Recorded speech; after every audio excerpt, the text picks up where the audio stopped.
All right, welcome everybody. Welcome to the live stream. It is so cool to be doing this. I hope everybody is fine.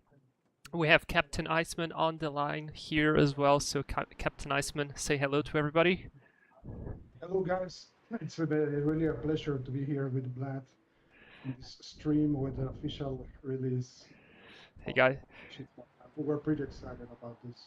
Oh yeah, absolutely. Guys, please let me know if you can hear us fine, if the voice is fine, if you can hear me fine.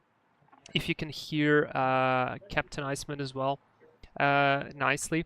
We will do a little interview here. We'll talk a little bit about the airplane. We'll have some Q&A. You guys are free to show anything or to ask any question in the chat. Captain Iceman is going to be there. And once we finish this first part, I'm going to do a small pause, like a 3 minutes break, and we'll do a quick showcase flight so we can see how the Chieftain is and so on. So yeah, all right, everybody's saying that the voice is nice, that's good. And so I'll start. First of all, Captain, congratulations for the release of yet another brilliant airplane. At least that's my that's my opinion on it. I think it's really nice, and I'm sure that a lot of the people will like it. So Just testing, because they said that my voice was a little bit muffled. I don't know if this is better. can you get your microphone perhaps a little bit closer to Hello, you? hello. Oh yeah, perhaps now it's slightly better.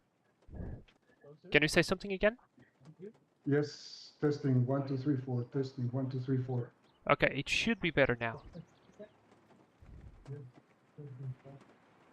I believe so. So we'll try. We'll see if the people say that now it's better. At least for me, it sounds a little bit better now as well. So, Captain, tell us, why did you decide to go with this model? So the Chieftain.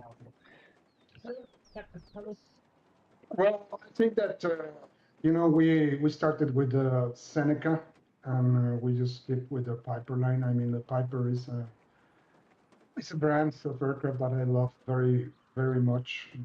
Just good. I have good memories with Piper. I did my twin engine commercial license in the Piper Senecas, and I just love the line, how they feel, how they fly. I mean, the systems, and we just wanted to keep on going with what foundation that we already have with the Piper line, with the Seneca, and then the Seminole, and we wanted to do like a bigger aircraft to just raise the bar with the aircraft that we already have in our fleet, in the CIS fleet. And definitely the Chieftain, I think it's a very iconic aircraft that allows to have, like the line at least of these like twin engine uh, piston engine aircraft, like starting with a small one, more training like the Seminole, then stepping up forward with some turbo engine like the Seneca, having other characteristics of performance, and then finally with the Chieftain, that's I think it's a gorgeous aircraft, and we just wanted to bring it to life. Oh yeah. So basically, we just get with the Piper line of what is been so far, I think something successful for our aircraft in X-Plane. And yeah, just to apply what we've learned, implement new stuff with this aircraft, and to just keep updating our aircraft and keep it Yeah. updated with new Captain, stuff. can you please check? There's a lot of people saying here that the microphone, perhaps the microphone input is not correct. That they are having a hard time understanding what you're saying. Let me see if I can change. Because it seems like it's very it has a lot of echo. Like you're not using a dedicated microphone. No, yeah, it's just probably the headset.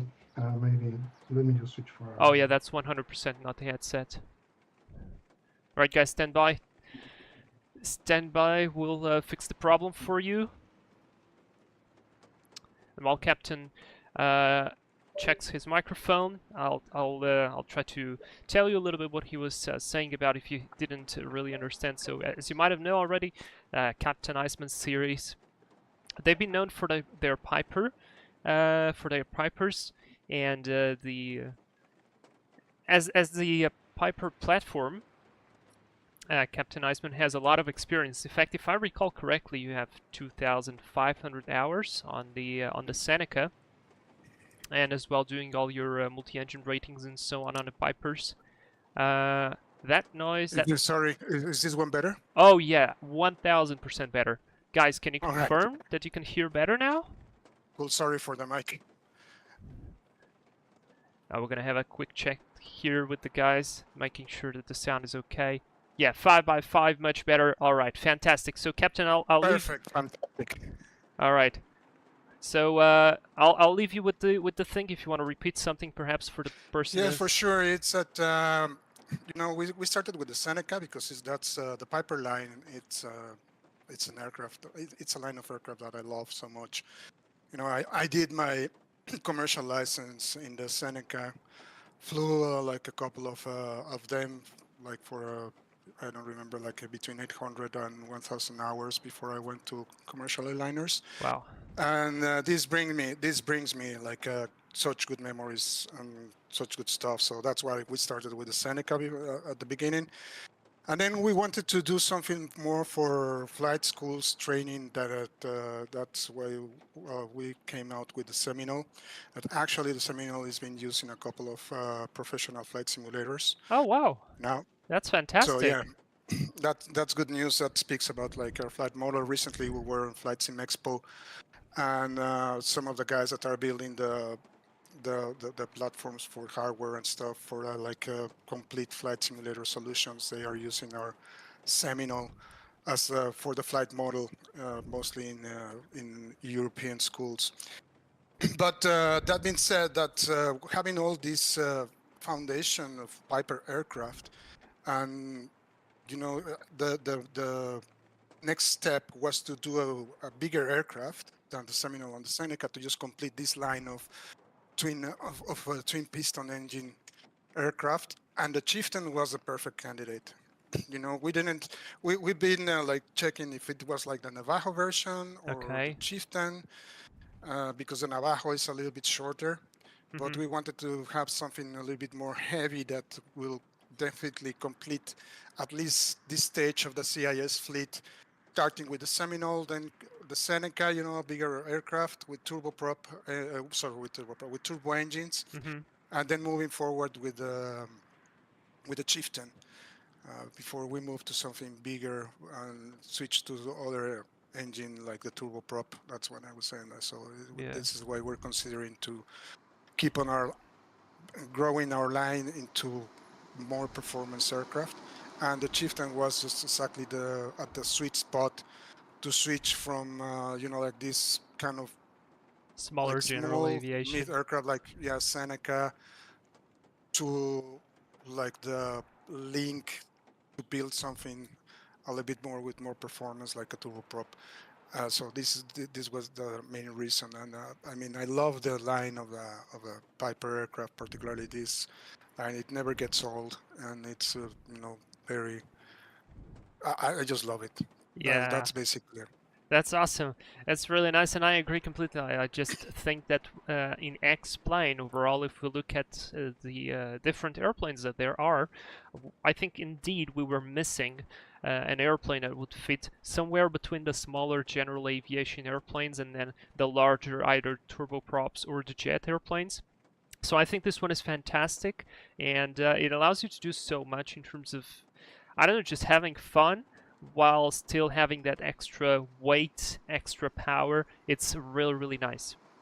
Okay, great. Yeah, you need to take care of this guy, like know more about the engines. You need to be a little bit more aware of you know, the performance, the temperatures and stuff. We really develop like the new engine damage model that we're going to include into the Seneca and the Seminole. Like if you don't really take care of those engines, they're gonna give you like a big surprise. And yeah. So guys, you know what you have to do. You have to read the manual. You have to read the manual. That it's fun, you know, because when you buy an aircraft, You know, the first thing that you want to do is just jump straight into the cockpit and then just fly it to see out and see what it does and all this stuff. But and I know because you know it's just that feeling of getting something new to just try it. But I definitely recommend to at least give it a read to the QRH for the that is included. Have a at least a read of the checklist that we do have a condensed checklist. Oh I yeah. start reading a little bit more about the aircraft itself with a official POH from Piper that's included also. We included also the reference manuals for the autopilot, for the ADF, for the DME, for the Bendix radios. We're trying to just provide uh, to the people that buys the aircraft all that pertinent documentation, so they really get to know the aircraft. Because you know something that I love about general aviation aircraft is like, you know, like you say, okay, I'm going to prime the engines, and you know there's a different procedure, it's different systems how Indeed. they work. So it's important that they get familiarized because we do a lot of effort to really be like very accurate to the Yeah. aircraft systems.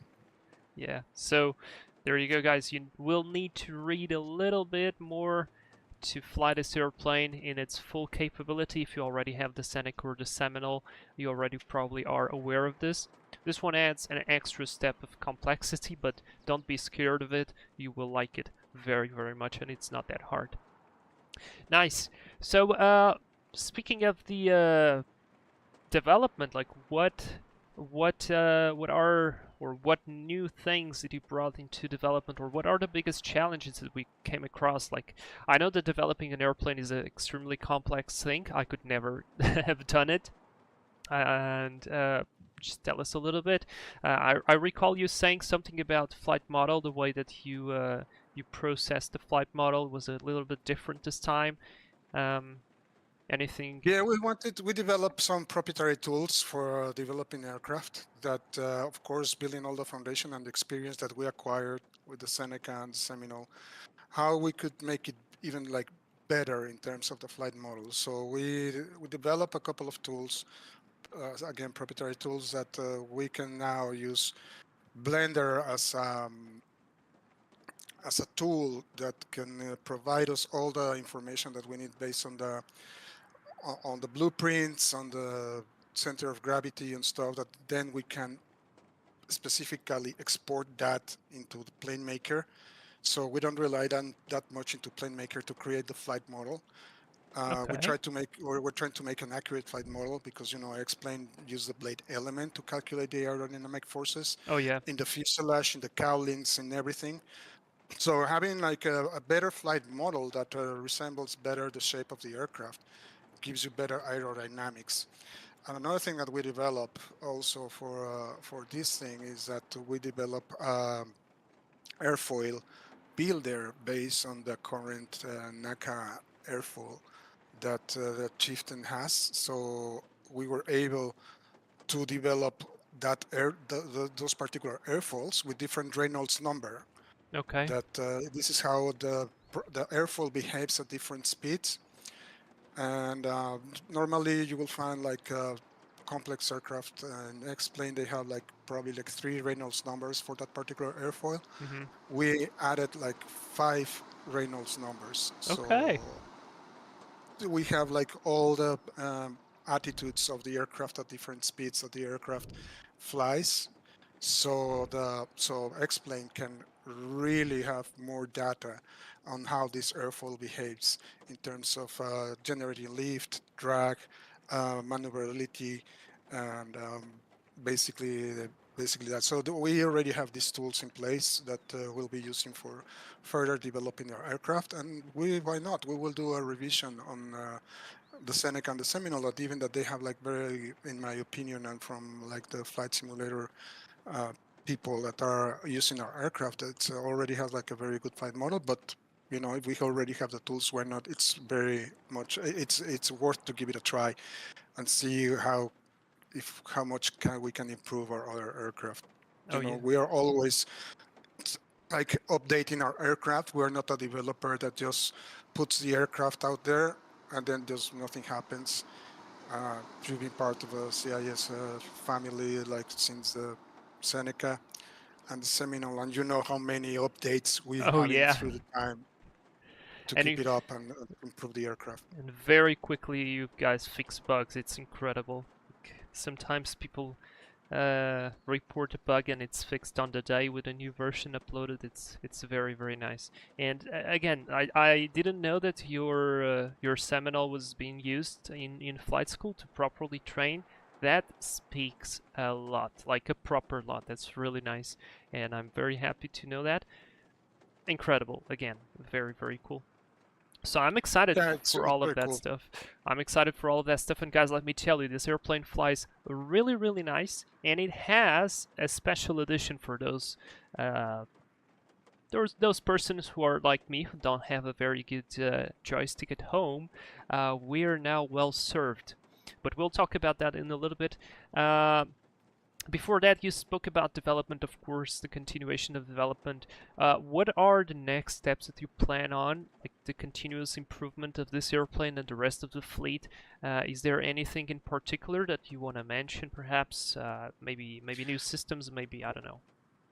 Yeah, well, maybe like all the basic systems of the aircraft, are there. So like the hydraulic pumps, fuel pumps, electrical fuel pumps, engine fuel pumps, alternators. Everything is just taken very carefully right to the specs of the POH and the service manuals. Because we only don't look at the POH, we also look for the service manual and how much, like what's the PSI on the lines, how much is what's the PSI of the fuel pumps, of the electrical fuel pumps, of the engine fuel pumps, of the boost pumps, Oh, in damn. terms of like braking stuff. So we have all the service manual for either for the Seminole, for the Seneca, and for the Chieftain. And so everything is there. What we are looking forward probably to build up more is now that we have a proper engine damage model that has persistence like the rest of the aircraft. We'll be starting to look into probably get more, not as much as in depth, to like, oh, this spark plug is Oh, faulting yeah. or this is not working, because I think that having that sort of granularity at some point, yes, it's I think it's good to have, but Perhaps it's a I little think bit that too detailed. probably it's a little bit too detailed, but definitely we will look forward for kind of like some servicing options and stuff like that. Now that we have the engine model in place, the damage model. That's really nice. Basically, if you operate this aircraft out of parameters, you can even like break the engine in 5 minutes if you are not aware. Or you can accumulate damage and you are not aware after probably 100 hours, 200 hours of flight and stuff that you were not really taking care of the parameters, and suddenly you will find like the engine is failing. And then you guys have a nice surprise. And just to tell you, for those who don't know, the maintenance manual is considerably larger than the normal pilot's operating handbook, and it goes much more into detail of all the systems and how everything works. I had come across a couple of those a few times in my life, and they are indeed much more complex. And it's awesome that you pick them up and then you use them to develop the airplane. It just shows the level of detail. In fact, I was about to show to the people here that I believe you even simulated the alternator belt moving, which is quite awesome. And once we start the Well, engines. that's basically the air conditioning, because the air conditioning is on that engine. That's a Oh, compressor of the air conditioning. there you go. See, guys, I didn't read the proper manual yet. So, fantastic. Very good. So then I was asked for by a commenter on Facebook whether you were going to add like a Panther conversion with a four-bladed prop, winglets, or anything else, perhaps different interior. Yeah, it's something that we have right now, like in the icebox. The thing is that I mean, it would be very easy to just add the 3D model of the Panther conversion, right? It's just the winglets, a little bit on work on the cowlings and the props, and some stuff with the engine. But adding these kind of conversions add a different kind of performance as Mm-hmm. well. So we wouldn't want to just do some cosmetic thing. If we're gonna do something in a proper conversion, we will do a proper conversion in terms of performance, aerodynamics, engines, uh, whatever, all the things that are involved. So when you would fly like the Chieftain and you fly the Panther, you will definitely feel a difference when you're flying it. Mm-hmm. It's not in the short term right now. We are still looking forward for the new project. Okay. We are planning to add probably further down the line a cargo variant. Okay. Oh, that's gonna be To very exciting because I know a few airlines still use them today for cargo, and I don't know. I just think it's really cool to have that difference. yeah, that's almost. We're just revising some stuff, and probably I don't want to give a date, but yeah, we already like have a look into the cargo variant for the aircraft. But yeah, like doing the Panther version, we will need to go through again all the aerodynamics, Oh yeah, all what is involved in having this kind of mods. it's much You more know, it's complex than it looks. yeah, it's not just adding, like a 3D model of the winglets and stuff. I mean, we could do that, right? But then what? I mean, we would just be selling like candy instead of substance, and that's not our philosophy. Oh yeah, absolutely, and I like it very much that you don't do it. Great. Okay, so I said that there is something new coming up with this airplane that wasn't present on the other ones, and I'm very, very excited for this extra little um, add-on. I don't know how to call it, but I'm talking about control feel. Most of the people here don't know about control feel. Perhaps I don't think even if it was in the beta, but I'm so excited about it. Can you explain to the viewers what is it and why is it important? And I'll later Yeah, demonstrate it. sure, absolutely. I don't know if you can bring the menu up of the Oh, control field. absolutely. Yeah. That would be great. Basically, what we were finding out is that some of the feedback that we have been getting into our Discord server, it's about sensitivity of the controls, if the aircraft is sensitive or if it's not sensitive, how sensitive it is. And we've been doing a lot of research on this. And finally, we find out that a lot of the sensitivity, even that you can adjust the curves into X-Plane, it's related to how the hardware controller is how much the hardware controller has in resolution, Mm-hmm. and how, it's different the resolution that a gamepad has and a joystick has, like for example, or a joke has, even from like the Logitech jokes or the Bravo jokes or Oh stuff, yeah. that there's a different kind of resolution, even the microchips and everything, the potentiometers and everything, they react different because they're from different brands, and it depends it depends actually on the hardware. Mm-hmm. So, for example, if in an aircraft that you are deflecting the elevator, let's say it deflects like 30 degrees, right? In a gamepad, it will react way much faster than it will do on a joke, Oh yeah. and probably in the joystick, it will react like half the speed of the joke, but a little bit slower than on the gamepad. So we were like really had to see how can we solve this, because the curves are not a solution, of Oh, the control. absolutely So not. They just dampen it a little bit, but it doesn't. and so this is something that we came like we start I start thinking about how can we make this thing, and then we came up with the control field that basically it's a damping system for your hardware controller.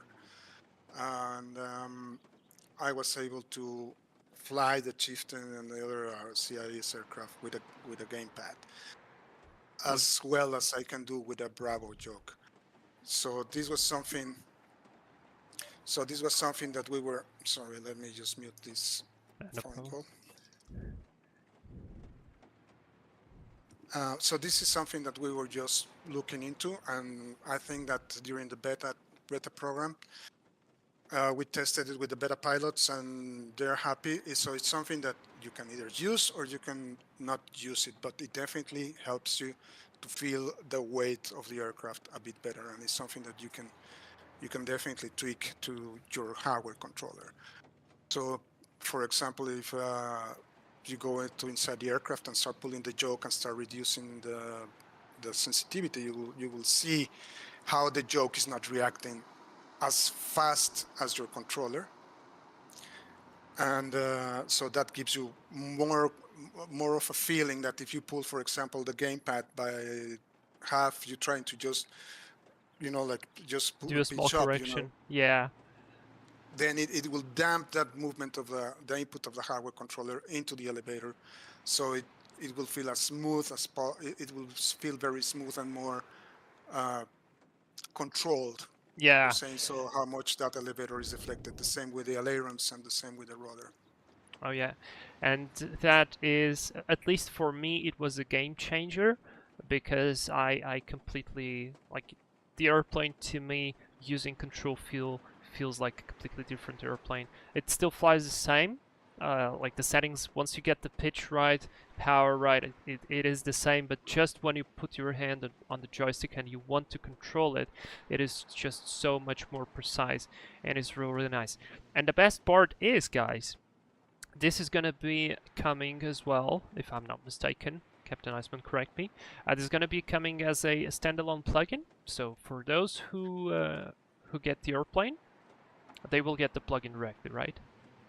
Yes, for those that get the airplane, this is included in the Chieftain. We are going to include it in the Seminole and in the Seneca as well, as part of the package of the aircraft, and we will be, of course, selling it separately for all the X-plane aircraft. So you will have a better control of your whole aircraft in X-plane with the control field. Yeah, and that is basically fantastic, because I've been quietly testing it for the past probably 2 to 3 weeks, and the last couple of streams, citation, like the default citation, some of the general aviation airplanes that I had some trouble flying before because they were too sensitive for me, it is just so much better. It is incredible. For those guys who are like me at home, they don't have a very good joystick, it is going to be a game changer, and it's going to open up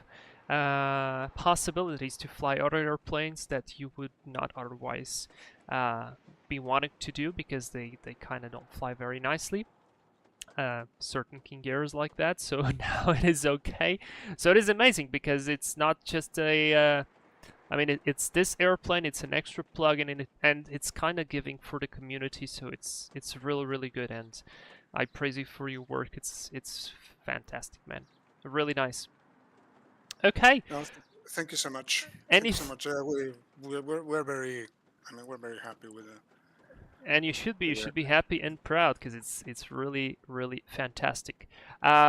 Guys, I will show you how the control field works in flight, because it's most noticeable in flight, and I will just simply enable it and disable it, and I will show you my control deflections, and you will be able to see how the airplane responds, and you will be immediately imagining that once you do it at your home with your controllers. But again, as Captain Iceman said, for some who have better peripherals, it is not a requirement.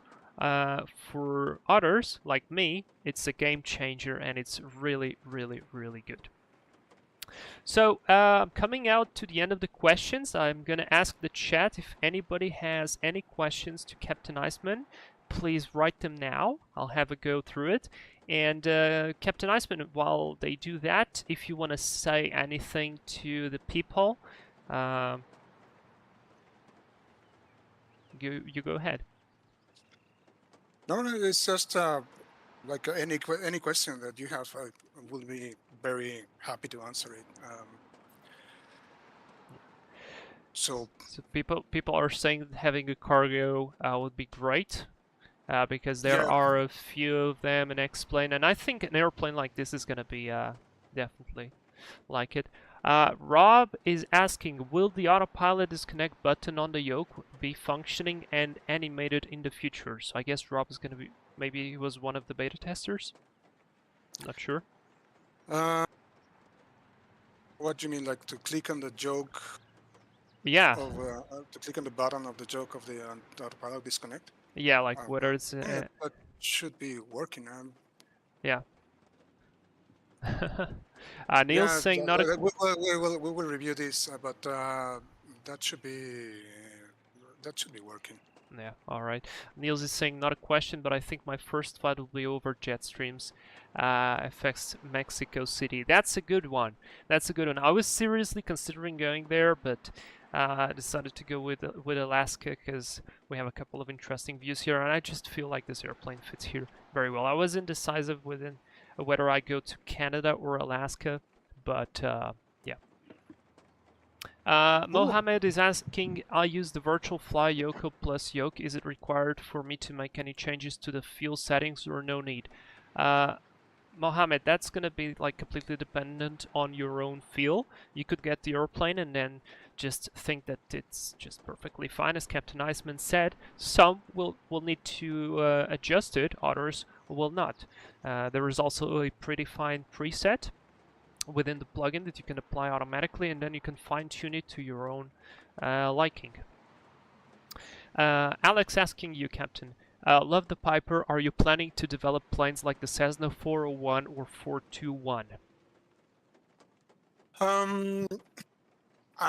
This is something that we need to evaluate in the future, because right now we have, like, developing an aircraft from scratch, it takes a long time.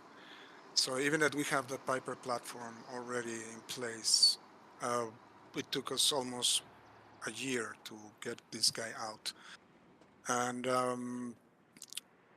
damn, it's been a year. It's kind of like you have some now, like picture this as a production line, right? That you already have like the instruments stuff, some of them cells, probably other items that you can recycle as you would do with some other stuff, some others that you don't. Like Cessna, we will need to start building again from the foundation. All our basic fuselage, mainframes, definition of geometry, all that. All the things that are involved when you're developing an aircraft. So it. We're not saying no, but I think our next project is going to be kept into the Piper line, probably a turboprop. Okay. It's very likely. So yeah, it's. We're a very, very small team, very, very small. Yeah. But man, what a strong team! What a strong team, though. Oh, thank you. Yeah, but we're a very small team. We don't have like the power of like the big developers. We take more time to develop an aircraft, and it would take so long because it's not just like we are. Oh yeah, it's it's flying, blah blah. Let's put it out there. There's a lot of testing that we won't go through before actually putting it into beta testing. With the flights and instruments and systems and everything. So, what we're trying to catch up with through the beta testing is probably this thing that the bottom of the autopilot is not animated. Okay, we'll fix that. If it's not animated, I will double check that. But make sure that all of these little things will be fixed, like probably if that's the case during this weekend, and you will be able to update it like with an aircraft manager. Yeah, which is, by the way, also something new that you brought, the newer updater for all the fleet of the Captain Iceman series. That's also a new updater. I decided to go away from the Skunkcraft's updater and get your own. Works really well. Yeah, definitely. No, definitely. I think that Skunkcraft Skunkcraft is like an open platform, for developers to have the ability without putting all these IT resources into developing their own like updater and stuff. But we decided that we starting to have some problems with the way it was working. So this is why we decided to develop our own aircraft manager to get more to have more control of the things that needs to be updated or repaired if for some reason you were into the folder or delete a file or change a file for whatever because you were experimenting. Thumbs, like the aircraft Yeah. manager will take care of this. And yeah, the control field, I read this question, if the control field plugin have opportunity to share and download community profiles for different aircraft. I mean, it's no, because it depends on your particular settings, and your field. It doesn't change the aerodynamic of the aircraft itself. What it does, it's adjust to your joystick. So or your hardware controller. So even if you have the same controller of the same brand, probably yours is a little bit older or newer than the other user, and it would just feel different. What it does, it saves the profile. Once you adjust it, you can save the profile into that aircraft, and then you just can upload it. If you want to readjust some stuff and things, you can just save that setting for that particular aircraft, and it will you can just reload it. It always be loaded at the start of your flight, and you can play a little bit more with it or tweak stuff. Once you're happy, you can save the configuration, and it will stay with that configuration, basically. So this is why we're not planning on to share these things, because each controller, even of the same brand, has its own different caveats, like And its it's own also things. So yeah, it's also a very personal taste, I believe, as well, because everybody has its own sensitivity. So something that for me can feel right for another person may feel slightly different. So that's a very personal configuration that there is no really point in sharing. It's going to be dependent entirely on your own preferences and experience. Yeah. Exactly. I see now the focus was on the Chieftain. Will there be more focus on refining the existing software like the updater or the Seneca battery, etc.? Yes, definitely. I mean, for us, the Chieftain was a big step into how to do things better, that we have. And as I said before, not just because we put the aircraft out there, we don't care about it anymore.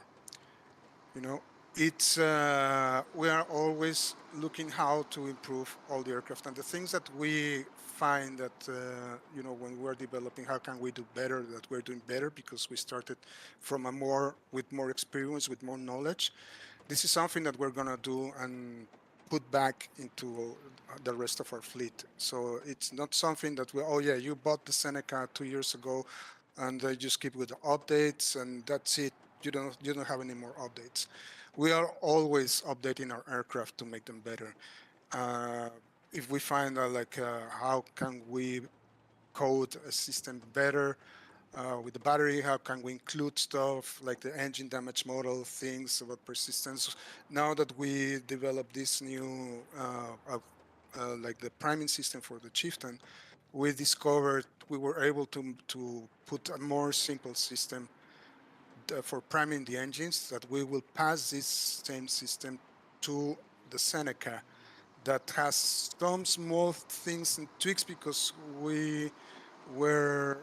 it's working as it should, but it can be better. So we're gonna put that better priming system. We're gonna do better with the battery. We're coming with some more options for those things. But yeah, we're always trying to bring our fleet to the same level of what you have from the most recent aircraft. Very nice.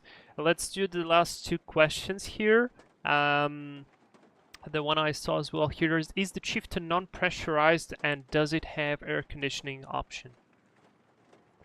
Yeah, it's not pressurized, but it has an oxygen tank that has a regulator, so you can climb up to 26,000 feet.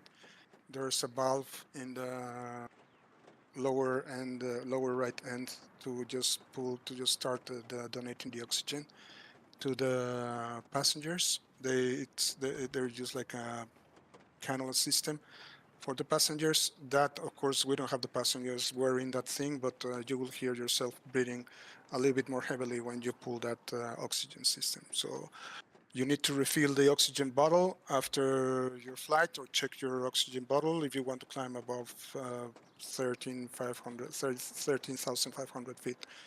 But this guy can climb up to 26,000, 27,000 above the bad weather. Yeah, it's really, really awesome. All right. And yes, it has air conditioning. I mean, it's a shame that you don't feel it. Yeah, it's just it's But out. it- It's out and it's but- done. Maverick is saying that it was actually 1 year and a half to be precise. Oh my God. Yeah, that's a lot of work. That's a lot of work. All right, I think that's great, Captain. Thank you so much for all of this introduction on this airplane. It's really really awesome to have you explain some of these more intimate details about developing and the reasons why I decided to go with it, as well as the further development and planning and what you have and so on. It's always interesting. So thank you very much for all of that. To the people watching, Captain Iceman is going to be in the chat, so if you still get any question, he's going to be watching for it and he will be able to reply to you directly into the chat. So everybody, let's thank you once again, Captain. Congratulations on the release. And yeah, we'll do a small 3 minutes break. And after that, we'll come back. Thank you so much. And yeah, I'll be on the chat while Vlad does 3 minutes, so I'll be happy to answer any of your questions. Awesome. Thank you very much, Captain. And yeah, guys, talk to you in about 3 minutes.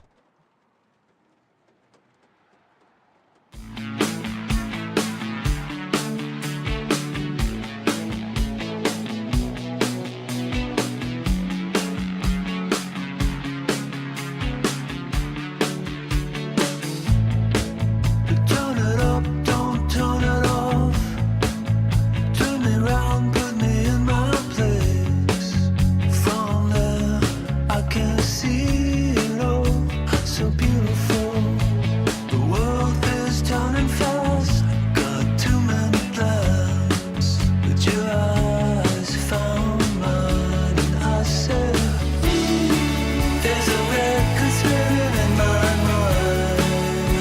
Scratches on my B-side.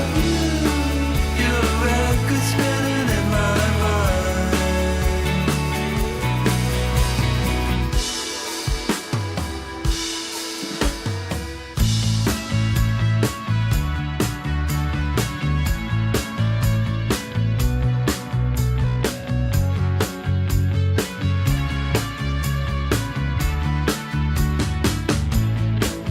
Drop the needle down and dance me to the other side.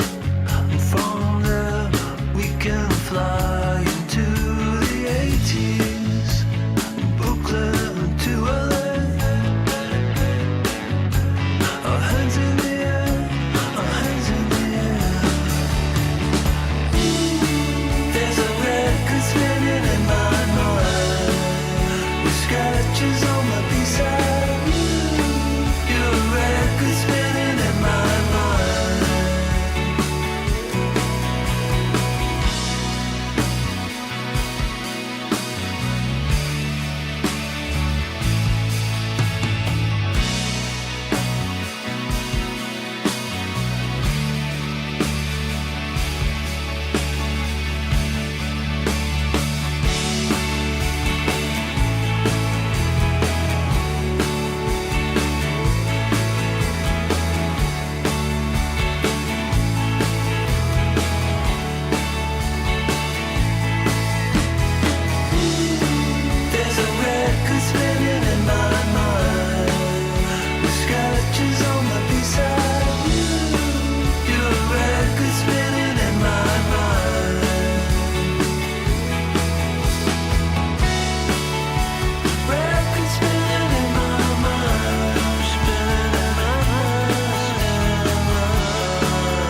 Okay, guys, so we're back after a small break.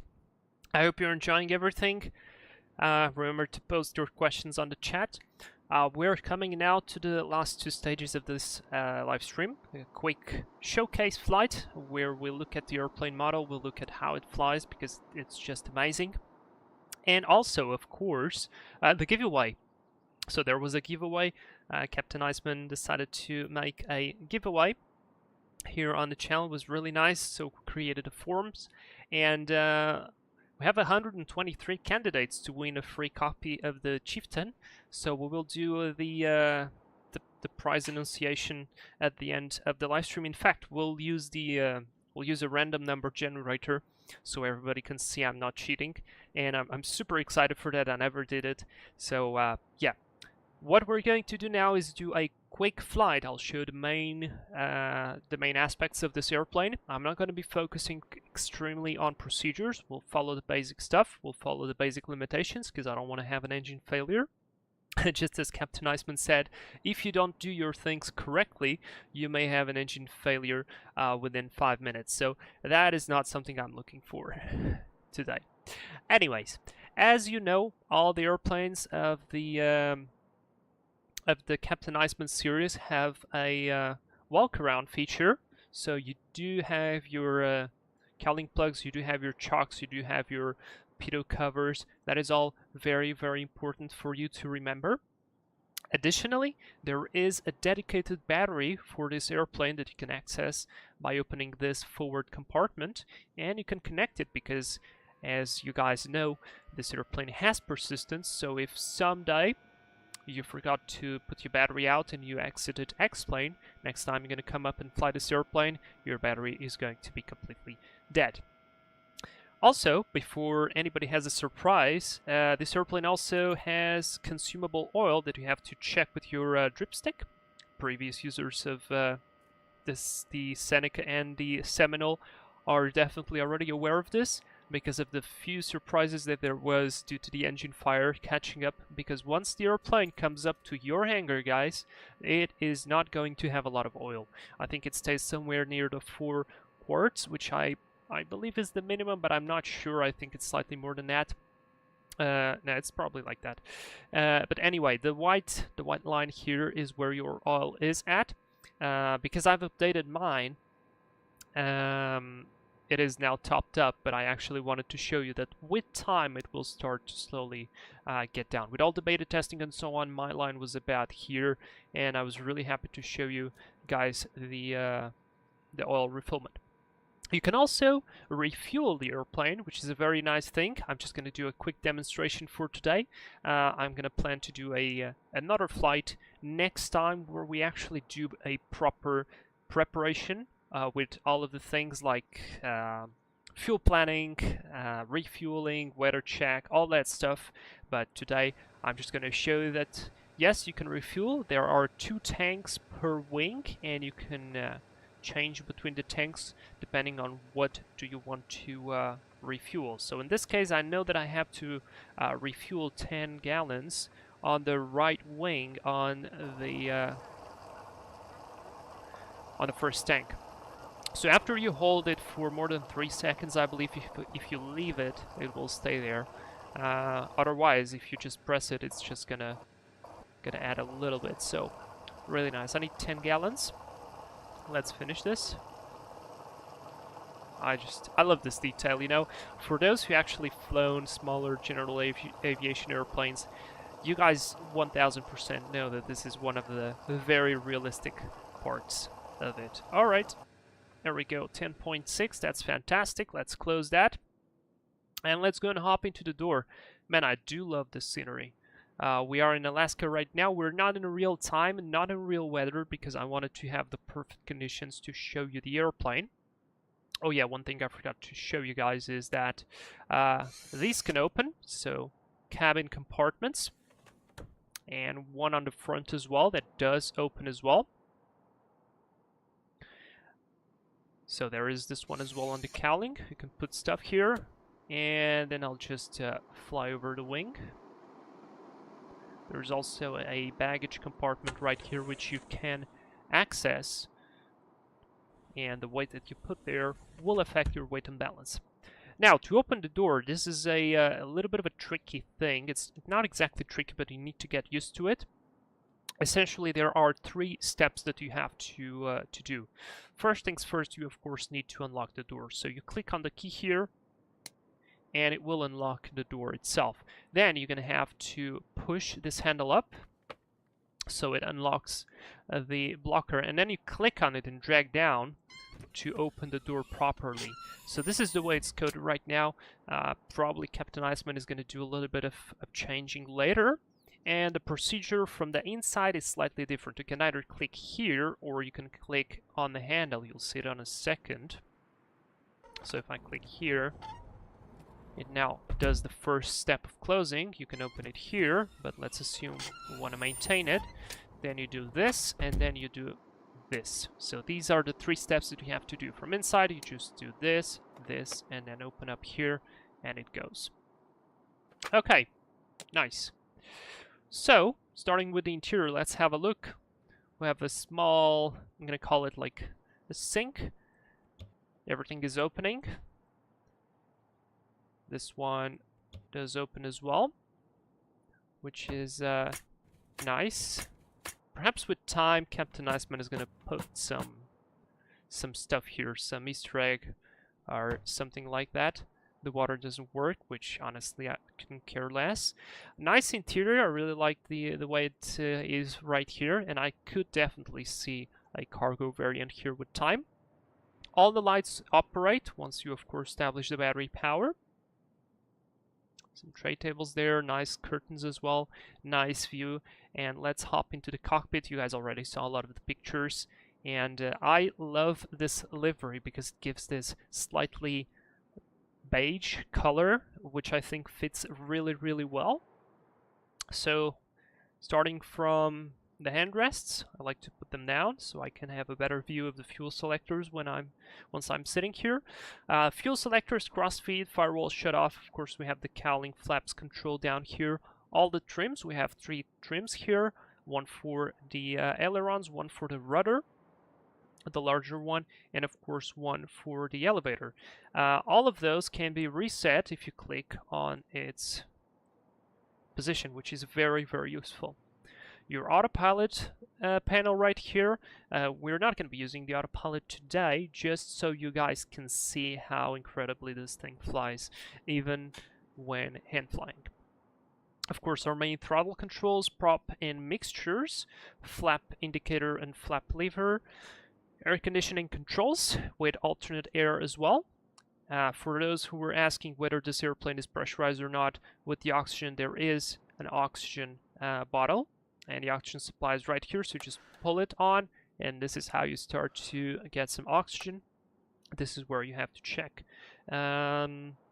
whether you do have enough oxygen for your flight or not.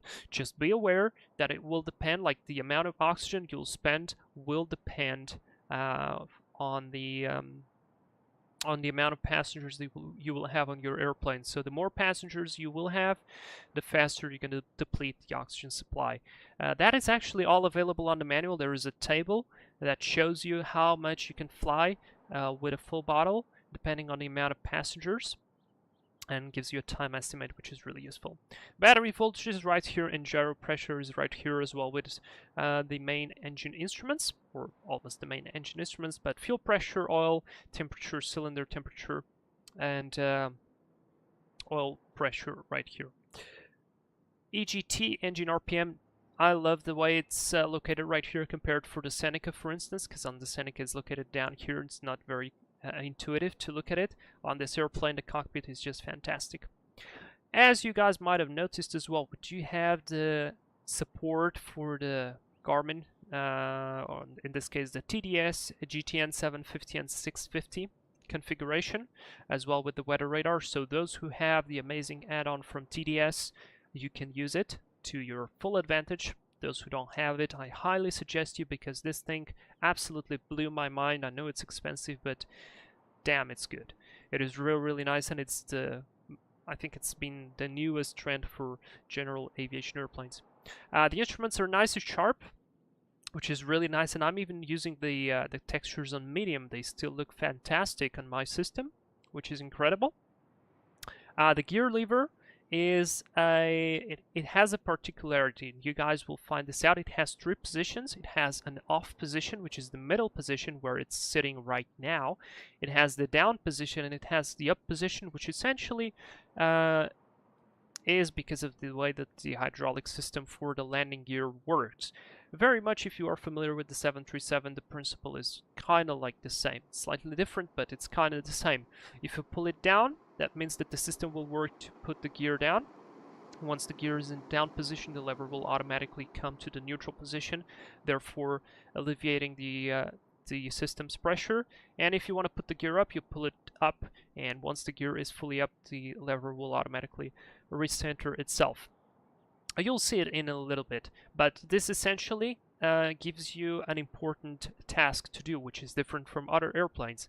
You have to keybind a gear down position and a gear up position, because just a gear toggle is not going to work very well. Little avionic master button right here. We do have the circuit breakers. Circuit breakers are not fully simulated. However, we do have the 2 circuit breakers that are responsible for the fuel boost pump. You will learn that there are 3 types of fuel pumps on this airplane. The engine driven, which is internal to the engine. You have these ones, the fuel boost pumps, that are electrical, and they always run as long as you have electrical power. And then you have the emergency ones, which are on top right here, which can be used for priming and are used during critical phases of flight, like takeoff and landing. Okay, speaking of overhead, overhead is really nice as well. Magnetos right here, very close. Fuel indication. Guys, remember that we do have 2 tanks per wings. To see how much fuel you have in each tank, in each wing, you will have to cycle the fuel selector right here, and it will change to the tank from which you're getting fuel. Light controls right here for the interior lights, so overhead, co-pilot, pilot side, and avionics. This one is very important, guys, because otherwise if you pull on the avionics master switch and this here is completely dialed down, you will be not able to see any avionics, especially here on the ADF. So they will appear as black and you will be thinking what is going on. You will just need to put the avionics to on. So lights of the airplane, position, that's navigation lights, the beacon and beacon with strobe lights, taxi, landing, wing, and exit light. Exit light is a light that's located back there. I believe it's right this one, to eliminate the exit of the airplane. It also has a button right here which can be accessed once the airplane has power. Then on the right side here you have basically anti-icing stuff, so windshield heat, pitot heat, and propeller and surface de-ice. This airplane has de-icing boots and it allows you to shed some ice, so it's a very, very capable airplane. Additionally, controls for the air conditioning, ground vent fan, seatbelt signs, and no smoking signs, which interestingly are an extra on this airplane, and it actually can do a chime, so it is realistic, as well with the recirculation fan and the air control. You have your dome light on the top here. It's not working right now because, of course, we are off the grid, and it's bright enough so you don't see it, but during nighttime it makes that very, very cozy bluish greenish light. Alright, so before I go on, let me just say hello to everybody, because I've not been able to to completely read the chat, but I've seen a couple of familiar faces like Niels, Nathan, there was Syncrash Flyer as well, Yekaterina, there was somebody else, as Daifuko is here, and to everyone, T-Fox as well. Hello guys, it's great to see you here, and to everybody who's new on the channel, perhaps first time here, welcome everybody. I'm glad to have you here. So let's enjoy this flight.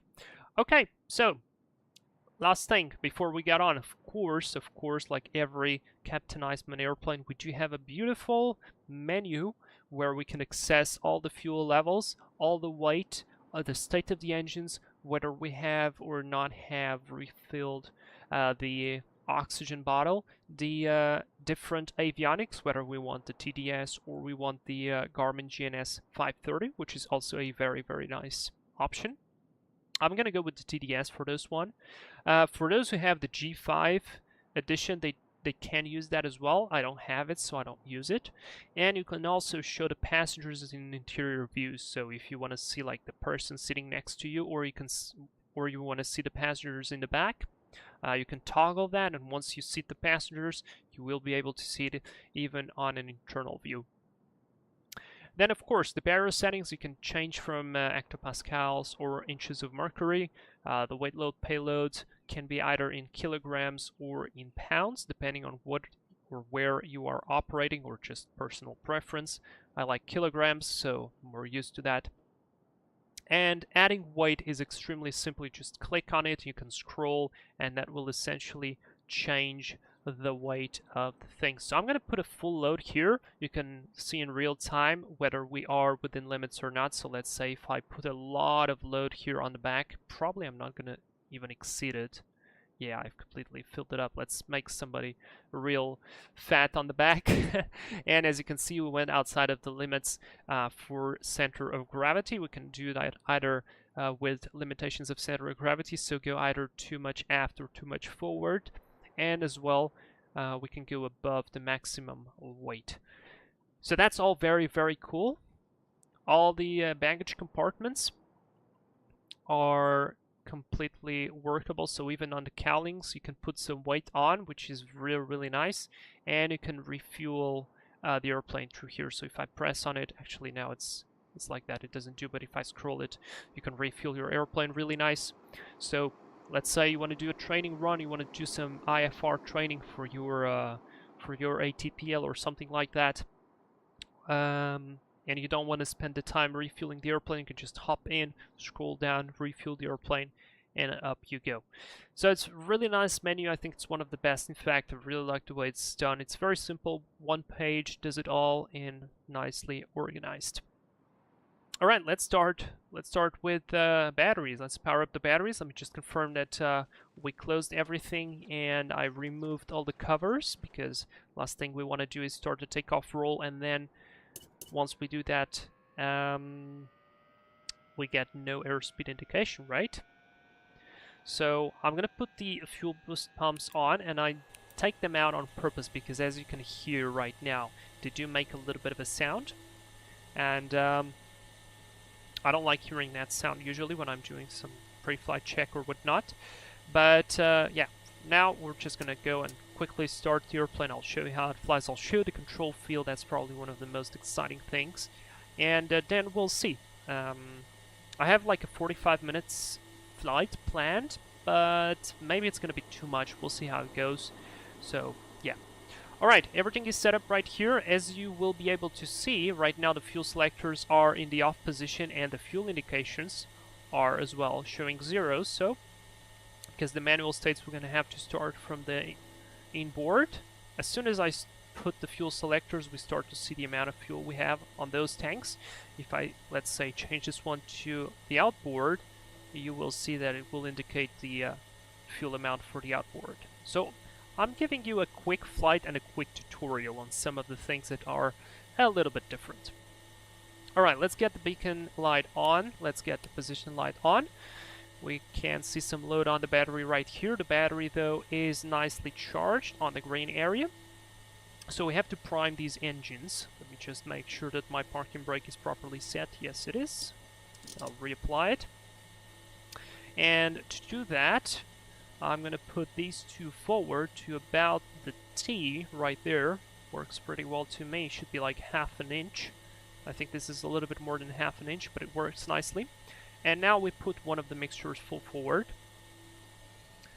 1, 1000, 2, 1000, 3, 1000, 4, 1000, 5, 1000, 6, 1000, and we cut it off. Also put the mags on. Make sure that all is clear right there.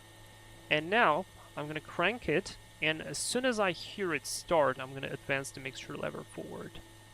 So let's go. And there we go. Beautiful. I'll adjust the RPM to 1000.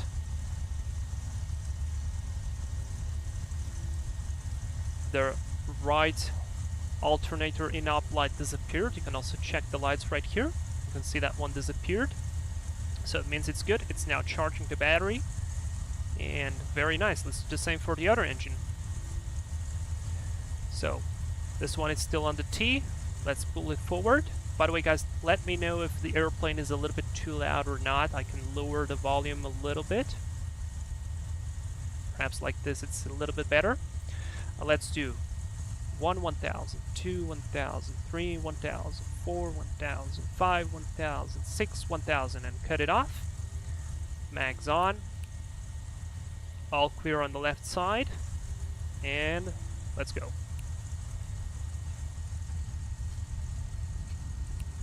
Hold the starter until it hits about 500 RPM. Lights are out.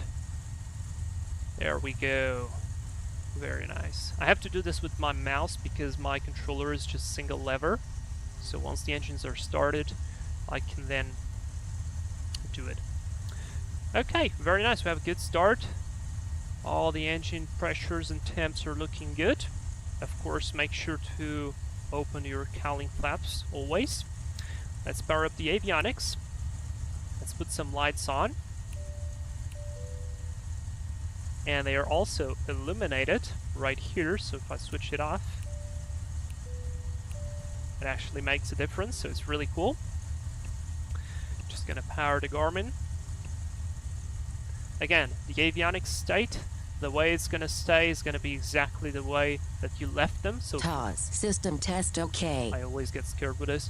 So, for instance, here I left the weather radar on standby, so it already powered up on standby. I'm gonna leave it right there, and once I go, we will continue.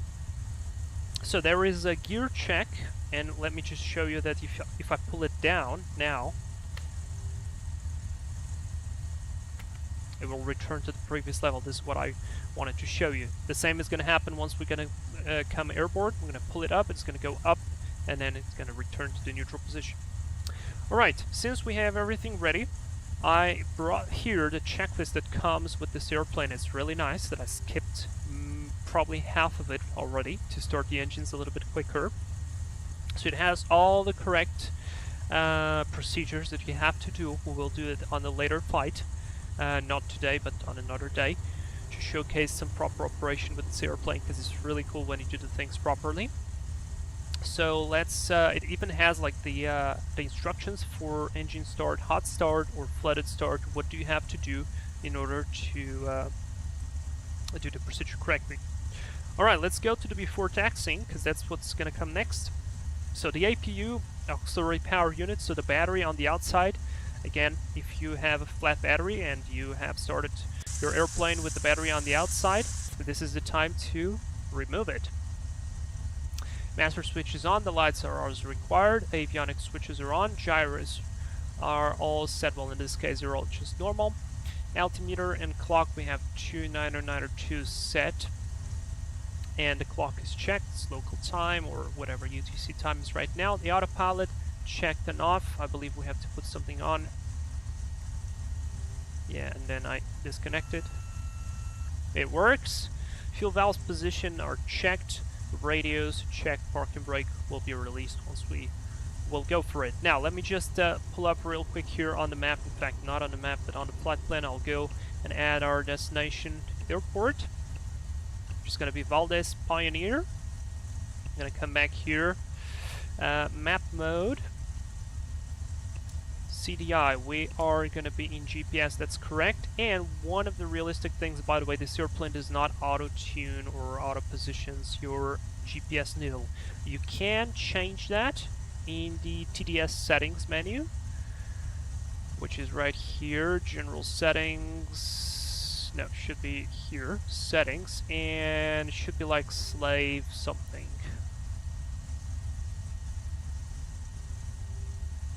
It has an option here. I'm 1000% sure. Also the transponder I like to have 7000 because I fly it in Europe. Connect GPS to HSI, auto slew, this is what I want. So this way, if you want to have it automatically set, not as realistic, you can do it. Otherwise, you're gonna have to do it manually. Alright, good. I'm gonna leave it as this. Let's taxi. Everything is fine. Temperatures are fine. Daifuka, thank you very much. It's great to have you here. Let's put the taxi light on.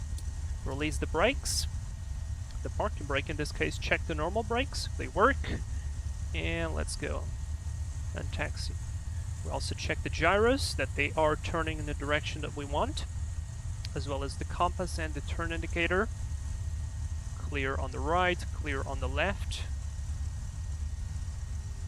And turning left, all instruments seems to be good. Very, very nice. Good. Excellent. I'm going to pre-select here 9,000.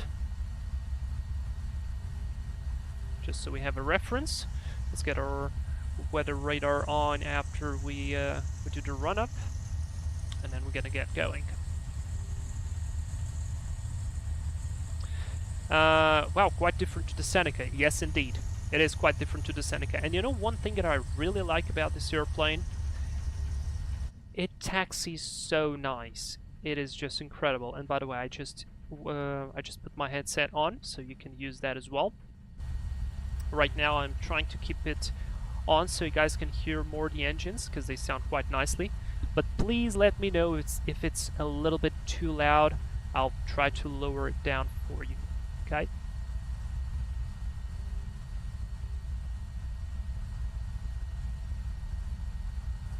But it should be alright. And LPCB plane spotting. Hello, good afternoon, good to see you here.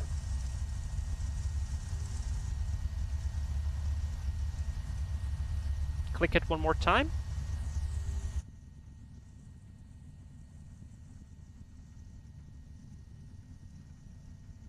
Just like that. It's quite silent.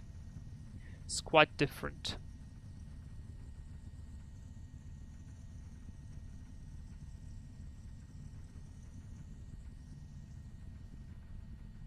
Taxi is so nice. I'm taxiing it with the pedals and it's just fantastic. Yeah, it's exactly, it's just like noise cancelling. Alright, I'm gonna put it out there, but let me just lower the volume a little bit. I know it was minus 15, should be slightly better now. Let me know if it's too much. If it's too quiet, I'll put it up again.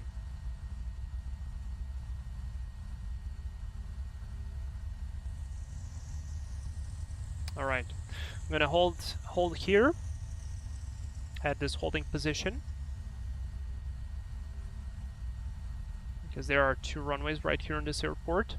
I'm gonna stop, set the parking brake, put the taxi light off, put the throttles to 1000. And we are gonna do a quick run up. Before the run up, of course, always check that your temperatures are fine. The oil temperature is still a little bit low there, but it's doable. So let's advance the throttle first to 1500. Has a little bit of lag because of the turbos. There's 1500. I'm gonna cycle the props, maximum 500 RPM. I'm gonna do it 3 times, so the oil properly cycles. That's good. Let's do the right side. That's good.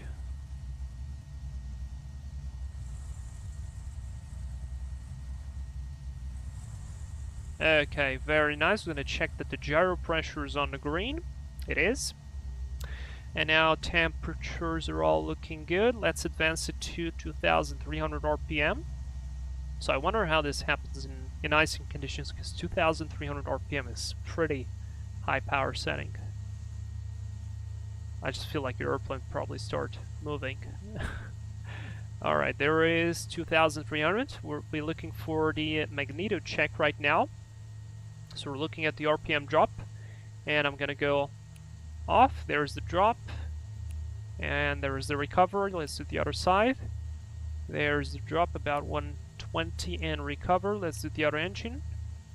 About 150 on this one recovered, and about 150 and recovered. It's all within the limits, so it's all looking good. The load is fine. Let's do a little bit of a cycle of the propeller as well.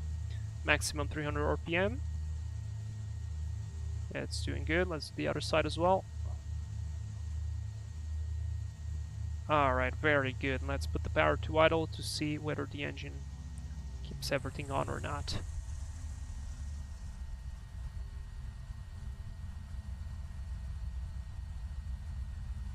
Very nice. So engines are working stable, temperatures are all nice. Let's put it back to 1000 RPM. Alright, very, very nice. So let's grab the checklist. Engine run up checklist. Already went through that. So let's go before takeoff. So fuel selectors are on in the inboard position. Fuel quantity is enough. Mixtures and props all on the forward. Make sure to check that. Flaps we're going to set to 0. 15 degrees would be to a short field, but right now we don't need it, so we'll just go flaps up.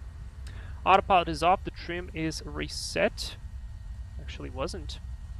Surface de-ice is off. Pitot and prop heat not required. Windshield heat is not required. Guys, not like on an airliner, don't turn it on once you start the engines because you may overheat the windshield, okay? Avionics are set. Direction indicator is all good. Radar, I'm going to put it to on right here, and I want it to weather and pull it up a tiny bit. Or in fact, you know what? Let's put it to ground map. Alright, and range 10 miles. Controls all looking fantastic. You can look to the side. You can see here a control field doing this really smoothly. I'm gonna like pull it to 100% in a second. You saw how smooth that was? That's control field to you. And you'll see the effect on it in a second. Air conditioning is off. Prop sync this airplane does not have, and parking brake is gonna be released. Alright, very good. Let's go. Landing light on, strobes on. Brakes are released. Fuel pumps, all clear on the left side, all clear on the right side. We want the transponder to alt mode. Even though we're not on VATSIM, not even online, we're gonna still do the things nicely. And I want to take off from the shorter runway. There are 2 runways right here, but I'm basically using part of the larger runway to go towards the shorter runway.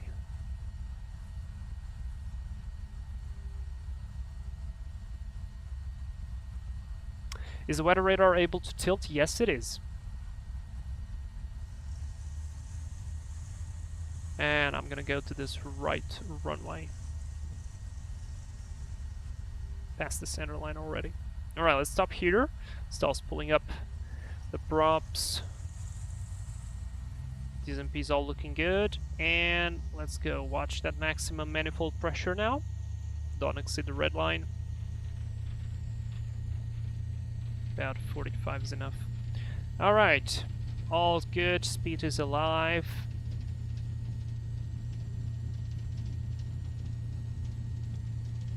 There's 95, rotate. Positive right, gear up. And luckily, because we're departing towards an open field, I'm gonna already reduce my power to max continuous, which is 40 on the manifold. Props 2400. Lean the mixture a little bit, and landing light off. Guys, I'm hand flying it. I'm gonna trim it just like that, and outside view.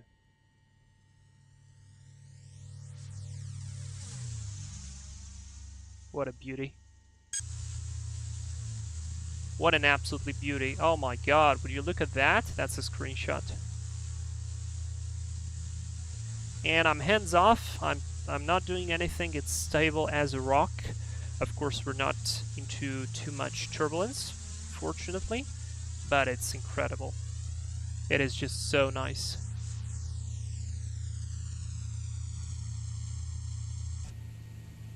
Alright, we're climbing at 120. That's a good speed to climb for the cruise. I'm still not touching anything. I just trimmed the airplane and I'm not touching. Let's adjust the heading here. We'll be climbing away from these mountains and then over to them. And it's looking fantastic.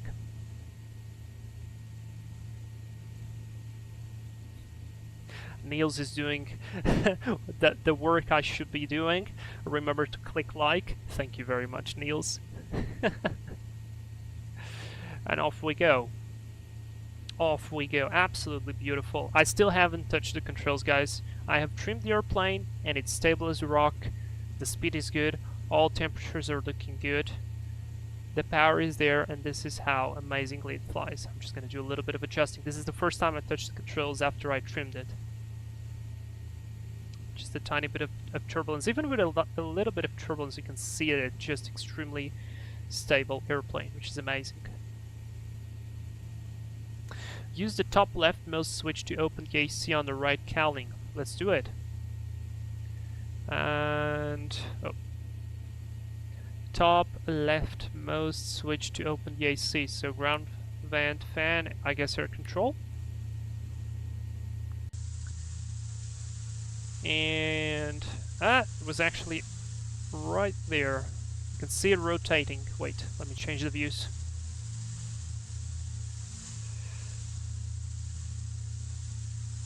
You can see the AC fan belt rotating. That's pretty fantastic.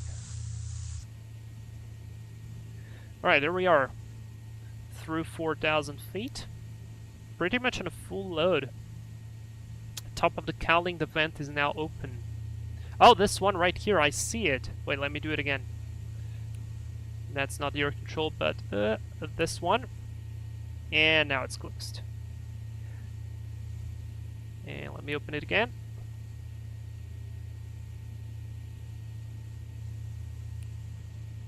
There we go.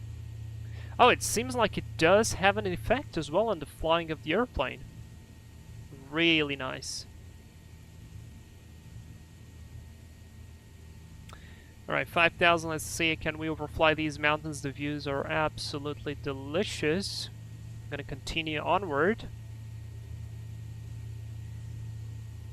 And now on course, perhaps I'll redirect myself. Activate. So, I'm gonna hand fly the entire flight.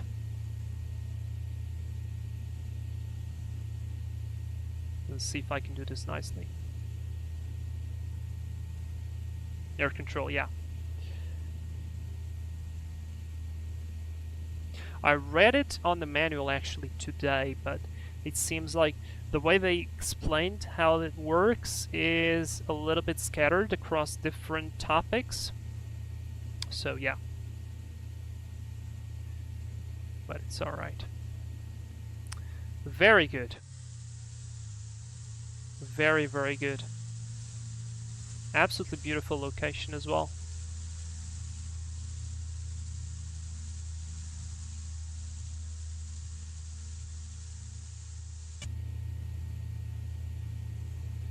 So we are through 6,000 feet, and while we're still on the climb, I want to show you a little bit about the control field.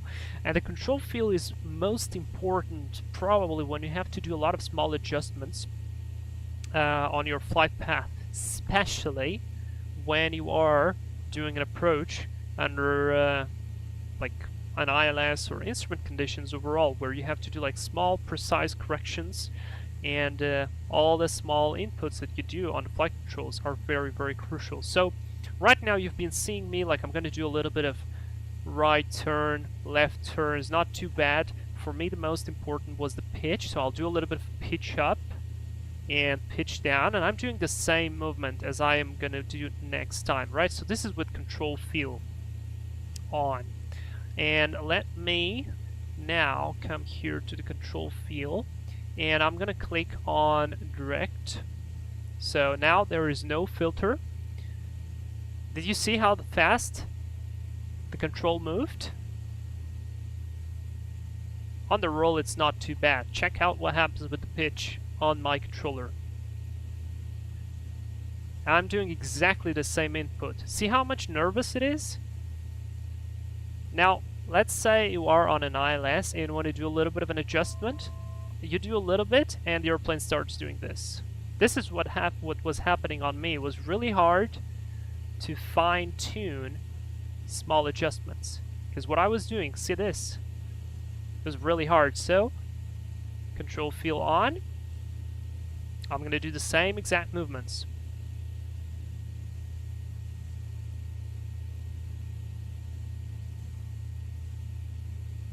See how much precise it is?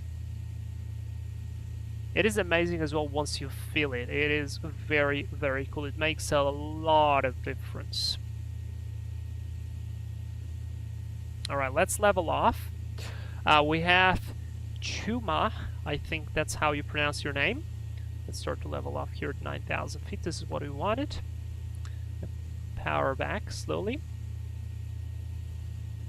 Hold the attitude. Let the airplane build up speed.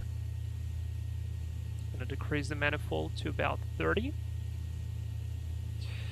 I'll reduce the props now to 2200, like that. And mixture is looking good. Just like that. And we're going to close the cowling flaps. Trim the airplane. Cowling flaps are closed. It's very important, guys, for you to close the cowling flaps once you are in the cruise for two reasons. First, you're going to maintain the proper temperature of the engines, and you will understand that this is just as important as having the engine too cold is as important as having the engine too hot. So yeah, close them out. I'm going to trim it, leave it on the position. And Chuma asked for night lighting. Well, we are offline, we're doing a demonstration flight, why not display it? Let me just stabilize it at 9,000 right here. See the small corrections I'm doing? Remember how the airplane was shaking before? These are the same small corrections I'm doing on my stick, and this is all due to the resolution of the flight control. Alright, very good. And I'm hands off. 9,000, I'm not going to touch anything. We have a little bit of turbulence, perhaps some updrafts and downdrafts from the mountains, so it can definitely move over time, but just check out how stable this airplane is. I am not going to touch the controls. And we're going to hand fly. And by the way, it is proper fast. Right now we're doing 182 ground speed, and I'm not doing the most powerful power setting. You could do more than that. Okay, great. So let's do night lighting. Why not? Let me just power up a little bit here to make sure that we have at least something. And let's pull the time back. Let's do like an evening or early morning to start with. This is what you get.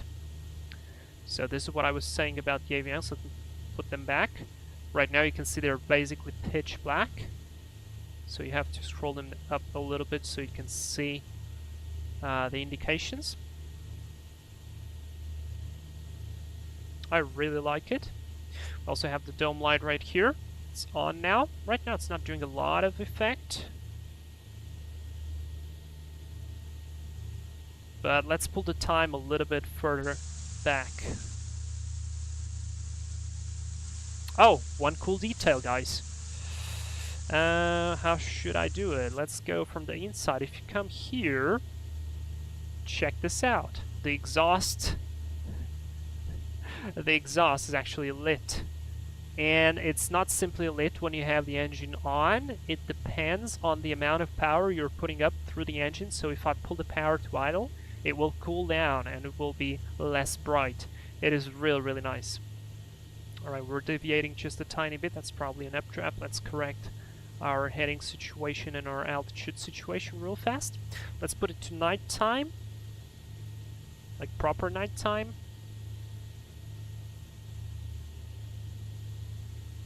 We are in Alaska. There is no 1000% nighttime right here, but kind of like this. I think this works pretty well.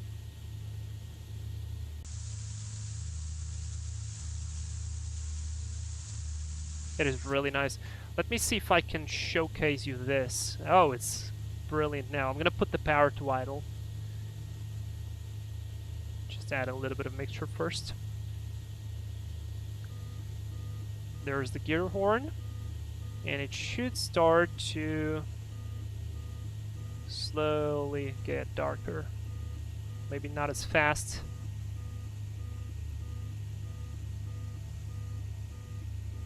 But it does.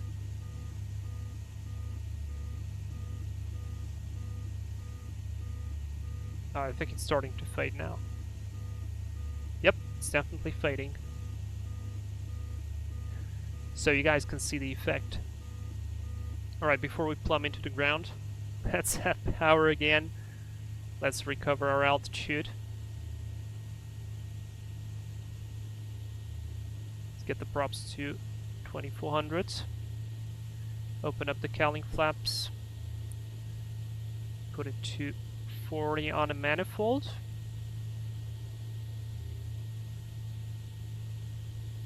Mixture lean. Just like that. Cowling flaps. Probably this altitude don't really need all of them open. I'm also gonna put some windshield heat and pitot heat on. And yeah, we need to switch these off. Alright, let's climb. Yeah, the exhaust effect is absolutely amazing. And I love the way the cockpit looks. It's fantastic. I just want to sit here. Let's get to that 9,000. Trim the airplane and leave it. That's 1,000 to level off.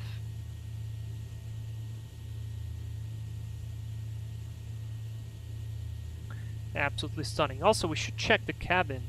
We should check the cabin lighting. Because it's not only that, but it's also the cabin lighting. Yeah, but the detail level is real good.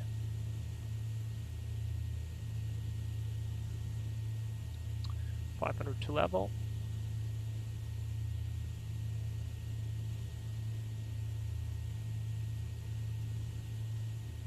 One thing that you guys will have to find out is the right power settings, depending on the amount of power you wanna use for cruise. There are 3 tables, actually 4 tables on the manual that you will have to refer to. Alright, there's 30 on the manifold. Drop the RPMs to 2200, just like that. Close the cowlings.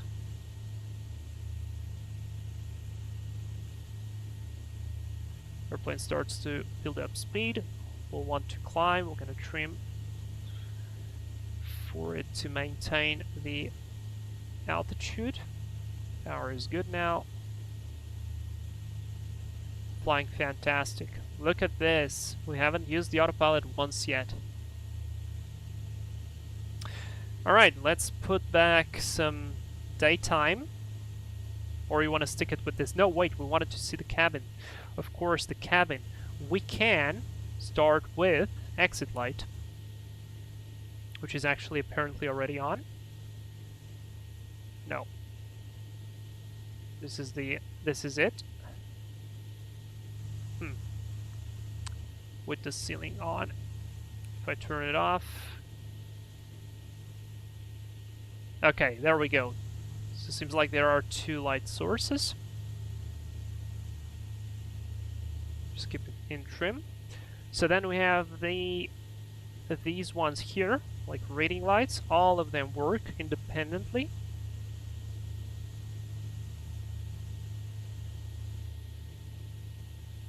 I'm gonna regret putting them all on because I'll have to switch them off again. It's nice. It's not fully dark, but they do light up a little bit down here. So it's nice. Let's just see where we are. Now we're beautifully flying.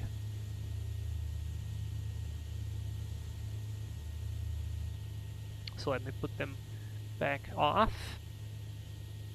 Off, off, off, off.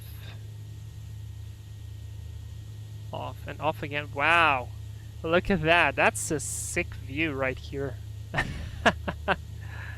That's really nice.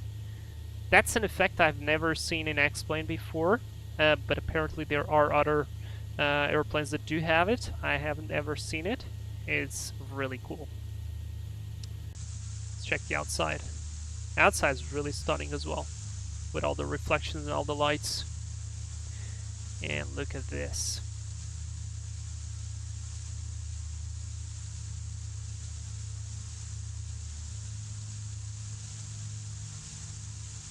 It's fantastic. I know we're flying a British registered livery, but it's cool, and we don't have a lot of liveries yet. Pilot Aviation has been doing some. Noah as well gave away one of his liveries. It's included with the airplane. Really nice one. It's an orange one. So, yeah. Look at that. We're doing minimal inputs. Airplane is still maintaining plus or minus 9,000 feet. All is great. We could now, for instance, switch to the outer fuel tanks. And you can see that the needles changed position, so we're now using the outer fuel tanks. And of course we can play a little bit here with the lighting, so you guys can see the effect that it does. Let's turn off the dome light. This is how it looks without the dome light. What else do you want to see at this darker time of the day?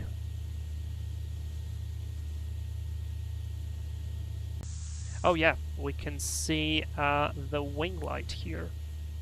So we can check if there's any ice accumulation. Actually, this is something I haven't checked, Captain Iceman. I have a question for you. This side is not illuminated because the wing light is just right here. Will we see any ice accumulation? Oh boy. Guess who just crashed the window? Will we see any ice accumulation on the wings in icing conditions? On windshield, probably yes, but yeah, we're in negative temperatures.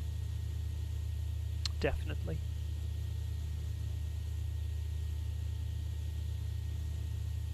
Syncrash Fire, it's a nice aircraft. Sadly, I had to go. See ya. Syncrash Fire, thanks very much for being here.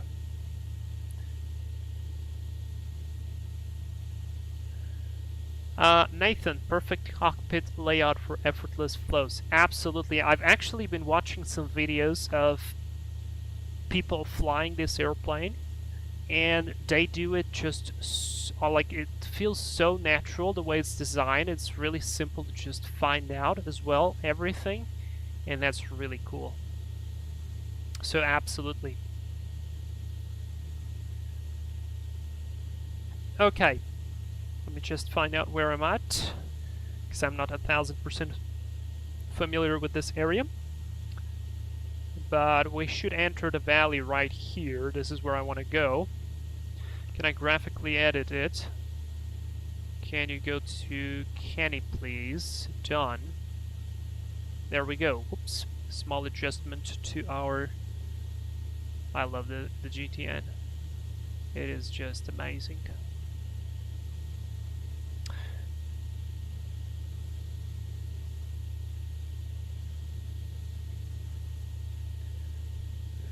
Nobody, as Captain Iceman says, above the glare shield there is a light switch.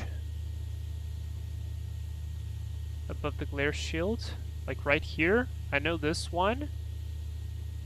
There are these lights, but I'm not seeing what else. Oh, this is to put it bright or dim? Okay, but... not sure, Captain Iceman, what do you want to say exactly? And yes, there is ice accumulation, the map lights. Oh, the map lights. Wait, not these ones, sorry.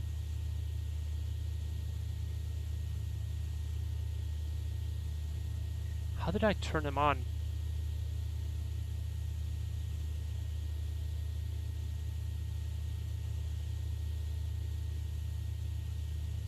On top, the two black tips, I'm muted in the call. Oh yes, I have disconnected. Let me actually get you back in the call. Let me get you back in the call in a second. You want to come back to the chat?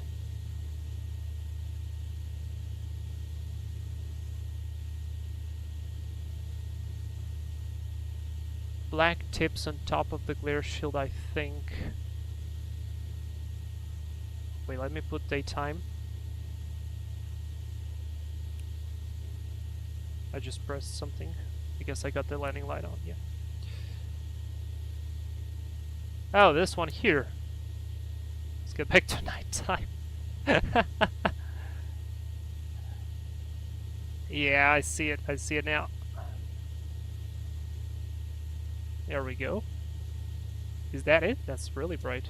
No, it's still the lighting. There we go. There we go. Aha! Whoa! Wait, let me get this one as well. Damn! Let me get the dome light. Actually, it looks better without.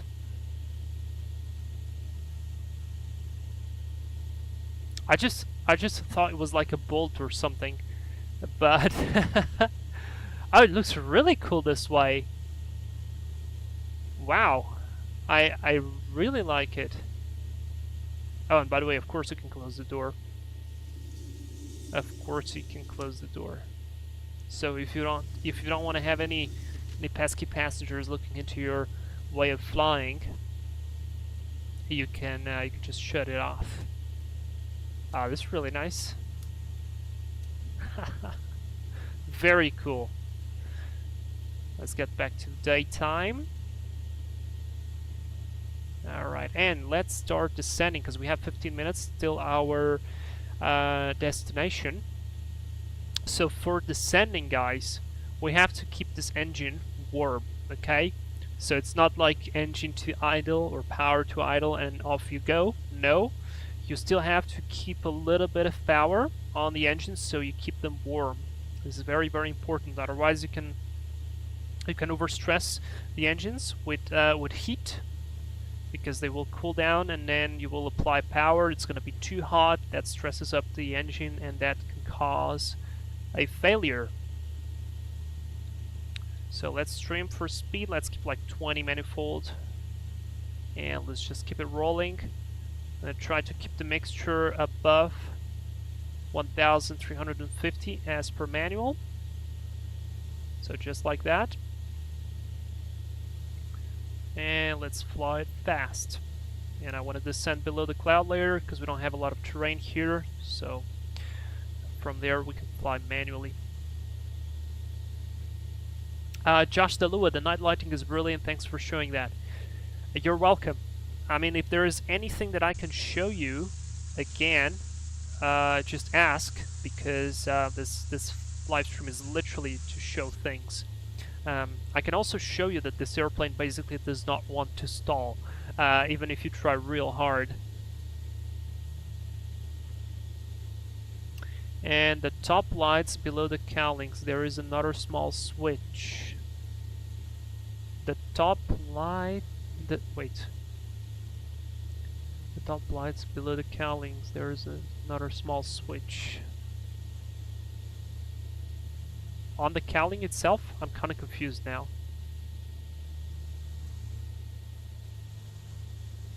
But there is this one.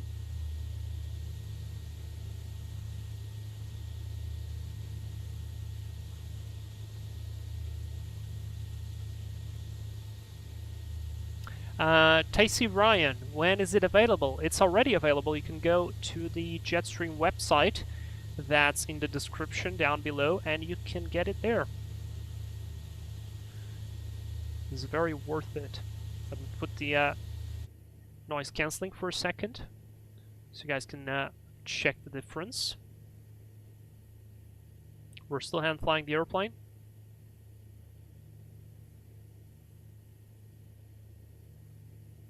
Really nice. And we're flying 190 knots on the descent right now. Very cool. See how even with power the cylinder temperature has dropped and the oil temperature has dropped? We need to keep that up. That's why it is important to descend in a certain way. And if you need to descend abruptly, so you have low, or you require low power settings, you need to plan in advance. Now this weather preset is fantastic. Alright, let's get back to sound.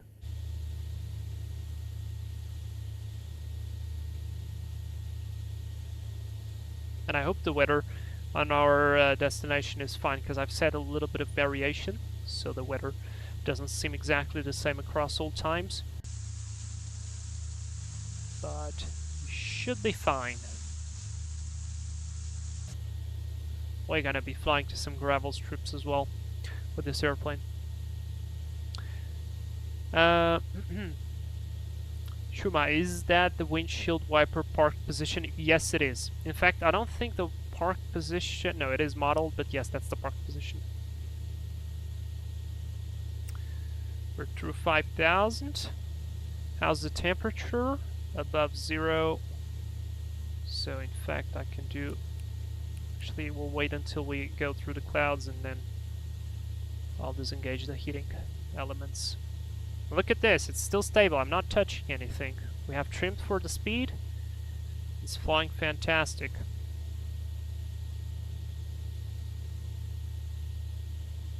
You need to hold the knob at the park position longer. Let's hold it. Ah, there we go. Alright, now it is on the parking position. Thank you.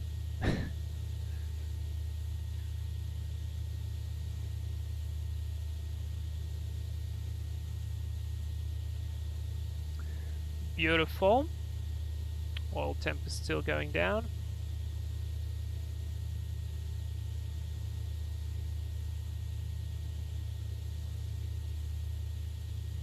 Do a little bit of correction here, a bit of turbulence due to the clouds. 10 minutes until we reach our destination. This is really a beautiful place. We are through 4,000 feet.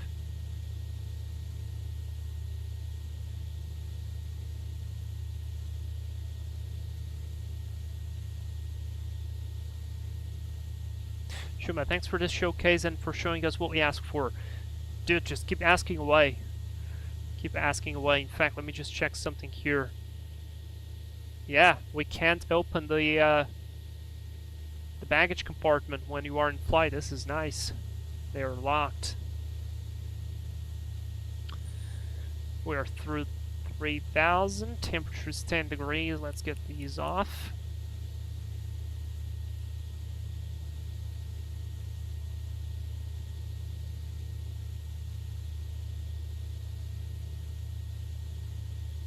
I'm starting to see some ground clutter. And we're visual. Ah, beautiful opening. Absolutely beautiful opening. I'll go through that one. Let's keep descending. How are the temps? Temps are looking good. We're definitely maintaining that oil temperature. Watch out to not exceed 1,500 there. And the speed is fantastic.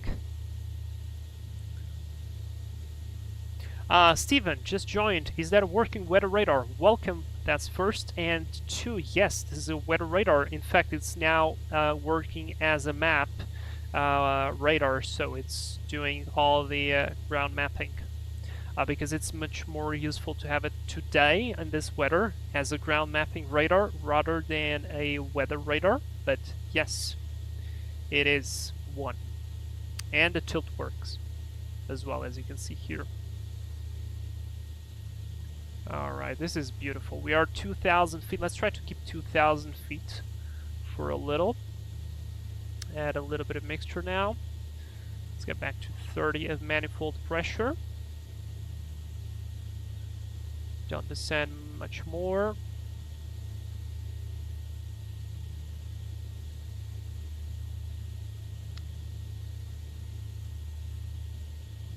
Still keeping a very, very nice speed. Trim the airplane. Because it was trimmed for the descent, we need to retrim it now.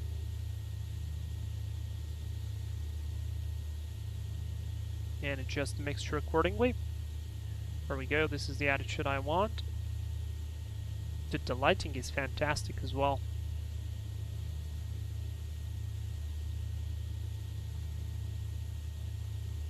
It does have a tilt. And yeah, wear and tear on the engines is absolutely modeled, so that's why I'm being very cautious on how I'm doing it. And this cloud right here is really low. Let me quickly check how's the weather situation here. Visibility more than 10 rand, sky conditions, few 500 MSL. Yeah, I'll need to readjust the weather for that.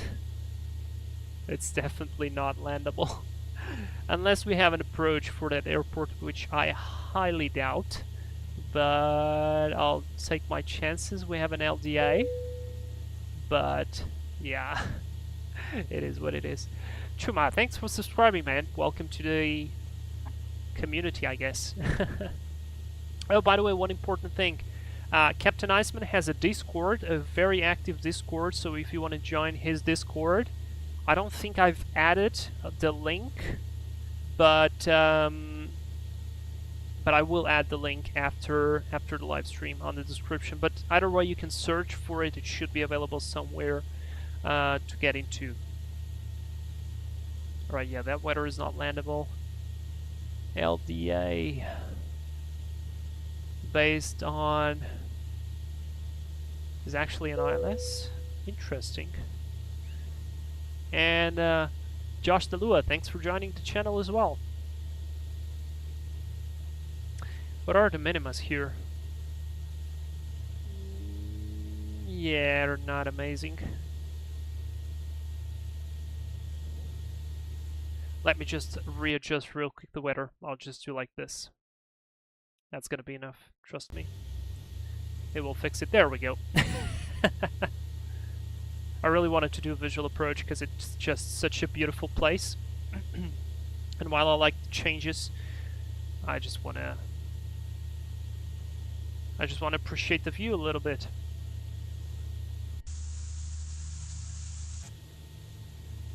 Temps are looking nice, pressures are looking nice, fuel is looking nice, everything is looking nice.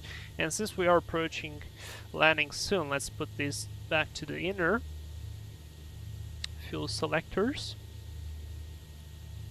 And once we come closer to the airport, I will change, or I'll switch on the emergency fuel pumps as well to have them as a backup. As you can see, no autopilot. The airplane is behaving fantastically. I'm barely touching the controls. So if you have the right power, right pitch setting, if you trim it nicely, it is just a rock solid airplane, and it flies like this from takeoff to landing. And even on the ground, I like the way it taxis, so it's fantastic.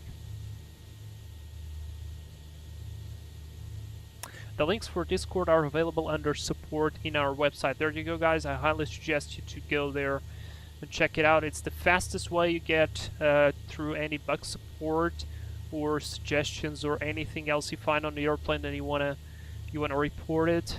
I think this is the fastest one.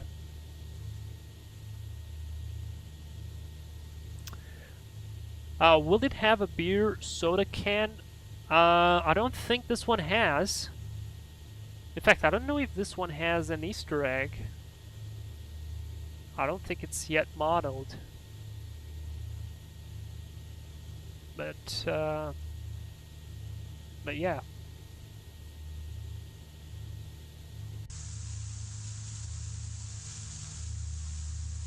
Really amazing.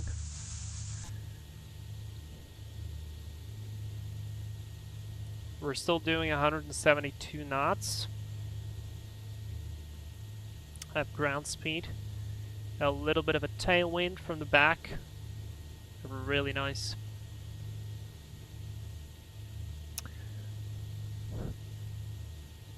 Nathan, Vlad, how does the Chieftain handle turbulence and slow flight? We can do a little bit of slow flight. Let's do a little bit of slow flight. Whoops.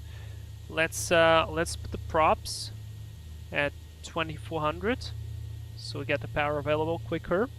I'll get a little bit of mixture towards the ridge, and let's start to slow down. I'll hold the attitude. I'll hold the 2,000 feet. We'll bleed off the speed. I'll do it nice and slowly so we don't cool down too much the engines. And let's see. I'm starting to trim it.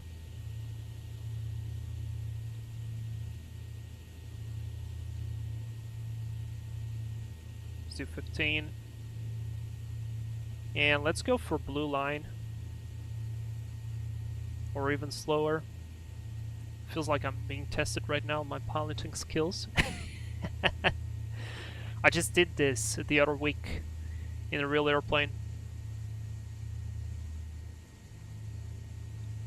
As you can see, our angle of attack is starting to increase.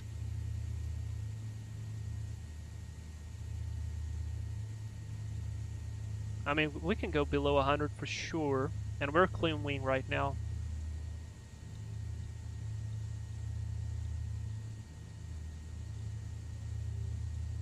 I'm gonna keep it going a little bit more.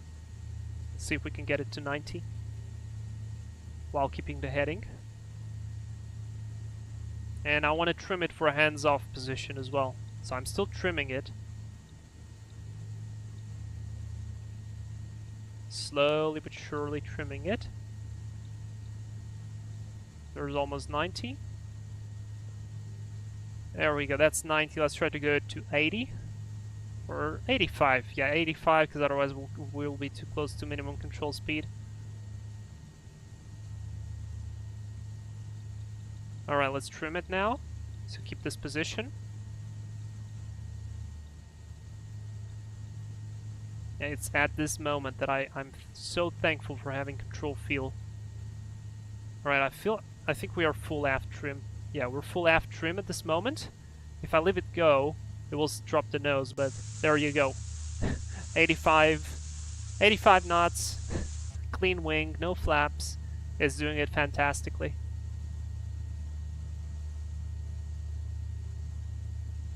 Let's recover.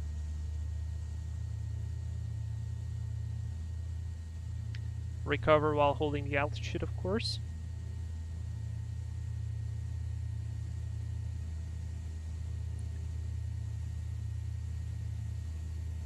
And now trim it nose down.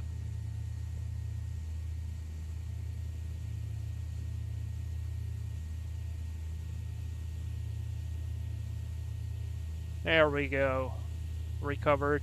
That was really nice. I tell you guys, this airplane flies like a dream. It is very, very nice. Let's get back to the 30 manifold. Let's get the props. Props actually, yeah, 2200. Just like that. Lean the mixture. Just like that. Beautiful.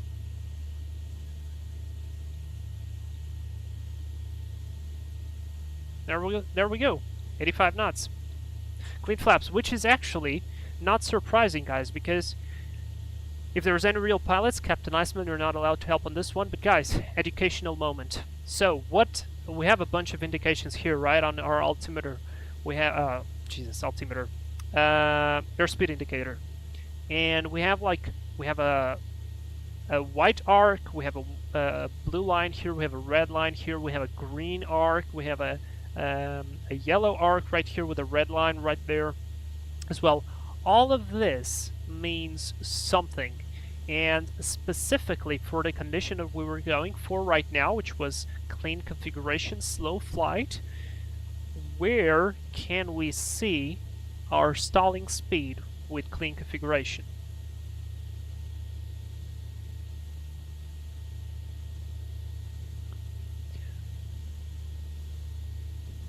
Amazing control under slow flight. Thank you very much. Vlad, was during an IPC where you were trimming for the blue line? IPC, what is an IPC? Sorry. Flat Vision, the Seneca certainly is more of a diva. This is a heavier airplane, so it makes sense. Alex, can you do a steep turn just to see the control feeling? Oh yes, let's do that. And Furic, bottom of the green arc. Very nice, that's the correct answer. Guys, the bottom of the green arc is your stall speed with clean configuration. The white arc, the top level, is your maximum landing flap limitation. So we know that we can't put maximum flaps on this airplane if we're flying faster than here. And we're gonna be stalling at that speed. So that's the end of the white mark. Very good. Let's do a steep turn indeed to show the control feel. And So let's put the props to 2400 again to have a little bit of extra power. We are 3 minutes from the airfield, so we're about to get in. Let me just check something here. Let me just add a little bit of mixture to lower up that. That's good. And let's see, let me drop it down. Just a tiny bit on the speed. And steep turn until, I believe this one here is 60, right? That's going to be 35, it's going to be 60. Let's do a 60-degree steep turn. But I want to slow down just a tiny bit. So we're not going to be crashing into the mountain. Because we do have some terrain, and we're doing this at 2,000 feet above ground level, which is not amazing.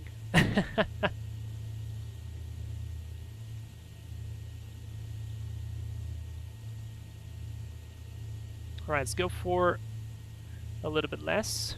Do we have a maneuvering speed? 160. Okay, so 140 is enough. So let's keep the power on now. I can see the runway already, and let's do a turn. And let's see if I do this nicely. So, tight, tight, tight, tight, tight, tight, tight, tight. Keep the attitude, keep the attitude, keep the attitude, keep the attitude, keep the attitude. I'm really pulling it. Alright, let me correct it. A little bit. I need to add a tiny bit of trim, more power. And oh boy. Let's redo this. It's what happens in real life as well. Sometimes, when you don't get the G loading on the body, it's a little bit hard. Let's recover that. Let's add power. Trim. I did this before the live stream. It went perfectly, so I guess the stress factor is real. Alright, keep it. Keep it. Keep it. Keep it. Keep it. Keep it. Don't climb. About here. There it is. Almost there, almost there, almost there. There's a 60 degrees. There's a steep turn. There's a steep turn. Let's do one more. One more. I'm holding it. I'm holding it. I'm holding it. That's pretty good. Ah, don't go down. Don't go down. That's not bad. Let's recover. Alright. Very good. Fernick saying that the red line is the minimum control speed. Indeed it is. So let's get back. Instrument proficiency check. More like hand flying proficiency check. Max speed for full flights, exactly. Try adding 1 to 2 inches of manifold pressure before going beyond 30 degrees. That's what I was missing, I believe, in the first part. I started adding a little bit more power on this second, and it went better. Helps to have a level horizon. Yes, it does. I'm looking at the artificial horizon anyways, but yeah. Oh my god, Motenenefro. Can we fly shared cockpit, please? If there will be a profile for this airplane, I think there will be people who want to do it, so yeah, for sure. Alright, let's get back to the altitude, 2,000 feet, that's what I want. Or, in fact, I could have kept it at 1,500, but anyway, let's recover.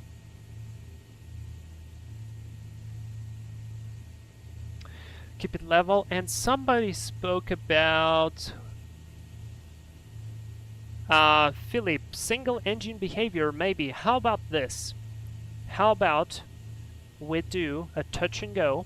I pause the simulator on the touch and go, and then we program an engine failure after we take off on, like, I don't know, maybe like 60 AGL, something like that. How about it? Would you guys want to see that? Stop, drop the props, adjust the mixture. Let's just do an approach, like a normal approach once, and then I do an engine failure with an approach to land with a failed engine, a successful landing, and then a shutdown. Alright, where's the airport? There's the runway. That's a beautiful place to fly.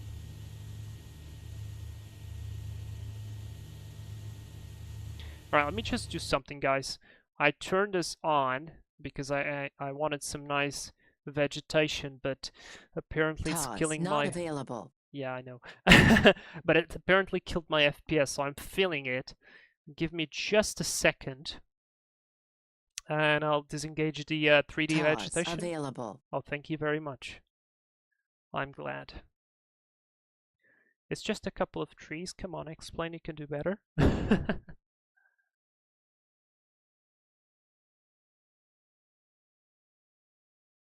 No pressure on the landing. Oh yeah, now I'm actually fine. This airplane is really nice to fly. It was good. It's good practice, you know. At least you remember yourself. Then on a steep turn, you have to keep the attitude of the airplane. That's very important. Add a little bit of power as well. So absolutely. All right, I want to do OBS, and actually let's go. Well, that was pretty nice. Let me go to my charts and look for the runway alignment very quickly. 242, that's what I want. 242. So at least we have it somewhat aligned. We'll align the heading with that as well. Just about there. And whoops. And there's the runway, nicely and inside. Let's start to slow down slowly. Put these two on. And very important and very nice. This airplane has different speed limitations for the first settings of flaps, or the first two settings of flaps, the gear, and the final setting of flaps. For the flaps, limitations is 163 knots, so 163. Correction, 162. For the gear is 153, and for the full flaps is 132, which is marked by the white arc. So these are the speeds that you want to have on it. And this is going to be very nice circling to land, by the way. There's 1,500. I'm going to start slowing down. Don't descend too much yet. And let's give it flaps 15. See, if I would do the correction for the flaps without control feel, I would probably do like very, very hard. I can't even simulate it how hard it would be right now. Alright, let's go flaps 25. Let's get the gear down. Gear lever goes down. And once it finishes, it will return to the neutral position. Landing light on as well. There we go, neutral position. Alright, let's keep the speed nice. Props and mixture go full forward.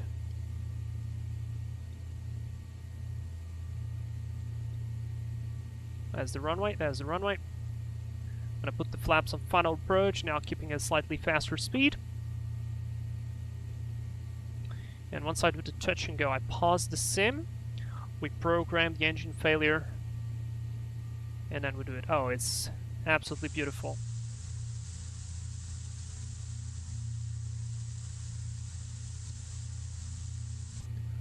Philip, are the sounds different than the Seneca? Yes, they are. They are similar, but a little bit different. But there are a lot of similarities.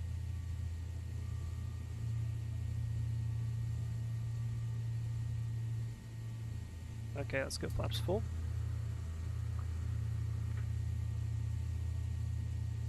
We're looking good. I'm going to open the cowling flaps a little bit early, since we are doing the go-around. Props and mixtures are full forward. 500. That is absolutely checked. Have gear down 3 green. Runway is a little bit sloped. Oh, beautiful.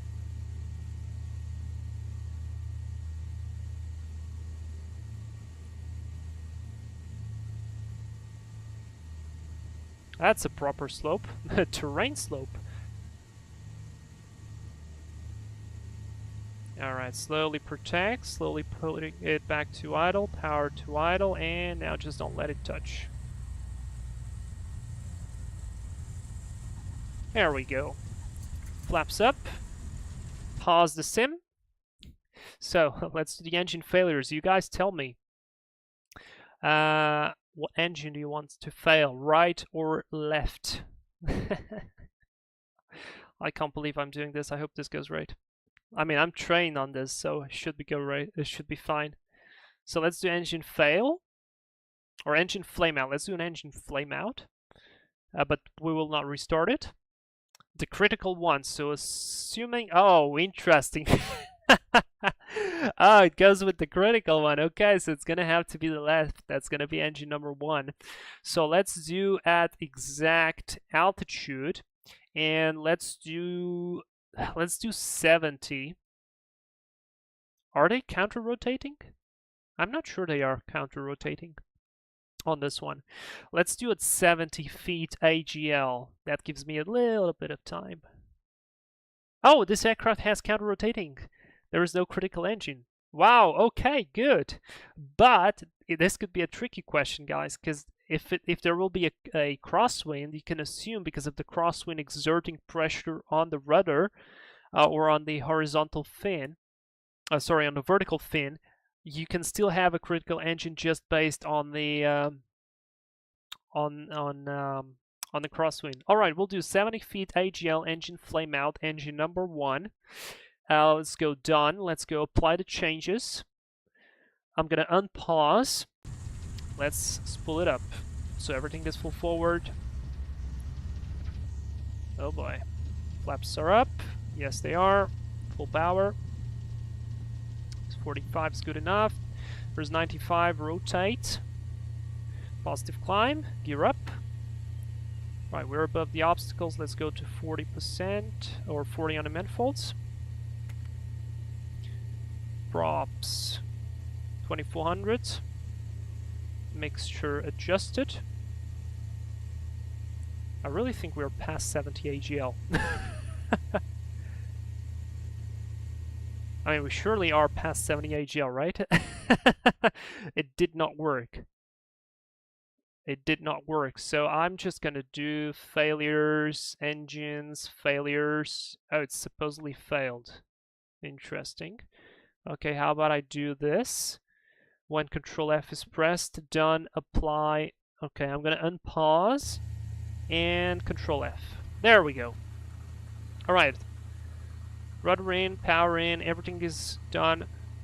Fuel mixture, all is good. So there is blue line. My rudder pedals do not help with this. So dead foot, dead engine, we're gonna feather it. It's gonna make our life a little bit easier. There we go. Fantastic. So let's keep it afloat now. Landing light off. So 5 degrees towards the live engine. A little bit of extra side slip. Let's see if we can gain a tiny bit of altitude. We are heavy after all, guys. Don't forget. We are with a full loaded airplane, like full set of passengers. Oh boy. Alright, seems pretty good right now. We're maintaining the situation, not let the speed bleed off too much.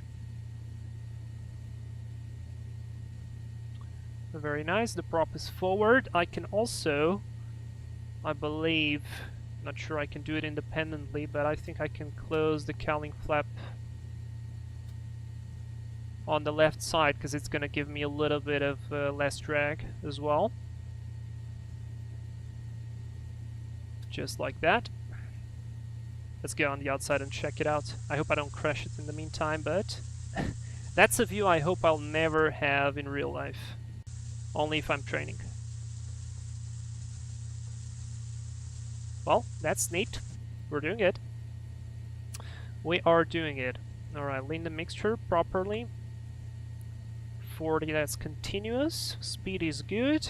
We haven't climbed much. And we're gonna have to delay the gear a lot. And also the turn will have to be quite tight. Use the control field for the rudder pedals also. I tried it and I don't like it very much on that. Which is weird because it works flawlessly on all the other ones, but on the rudder pedals I don't feel like it's doing a nice job on my pedals. I guess they are just so bad that nothing can save them. Okay, so we're gonna have to come back, right? Probably do a straight-in landing for this one. I'm not gonna do the the circling turning to final. The weather is good. There is not a lot of crosswind, not a lot of tailwind as well. It's like 3 knots crosswind basically, as we can see on the Garmin. So I'm just gonna give myself a little bit of space and I'm gonna wait to put the gear down as later as I can. Nathan, I should have popped some popcorn for this, Vlad. Yeah, this is, I mean, look, we're just having a nice time here, fully loaded Chieftain on a live stream with an engine failure in the middle of the mountains. What could possibly go wrong, right? I mean, and just the thought that some airline recruiter could be watching this at this moment just sends shivers through my spine. All right, let's start turning. We're still climbing, slowly but surely. That's assuring. It means I can always lose a little bit of altitude for speed if I require. And right now I'm doing a quite shallow turn because we lost a lot of that extra lift, a lot of that extra power as well. More. So, doing a nice and shallow turn. Luckily our slower speed does help us out.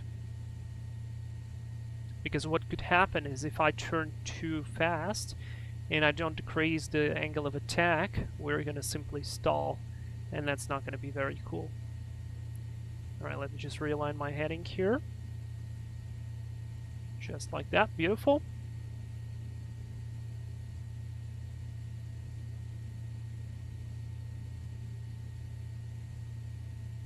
Turn into the good engine. Yes, I know, but you should be able to do both, and in this case, it's an option, definitely an option, Flight Vision. Probably should have thought about that a little bit earlier and started to fly towards the left rather than towards the right, but that's alright. At least on final, we'll be leaning towards the live engine, so that's alright. Alright, plane is flying fantastic. We're still climbing, even though we're basically fully loaded. Wow. Okay, this is quite nice. Alright, let's keep it on this attitude. Let's gain a little bit of speed, because we're gonna trade the speed for drag. Once we put the gear down, there's the runway. There's the speed. That's what we want.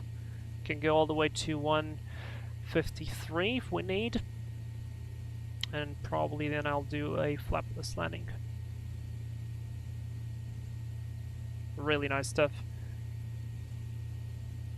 Incredibly powerful, these engines as well. So let me close just like that. Alright, very good. Very good. A bit less rudder now that we got more speed. Just like that. Very nice. And I'm still keeping the full continuous thrust or power. Jesus. Alright, I see 1 red, 3 whites. Now I see 4 whites, but that's not a problem. And let's put the gear down.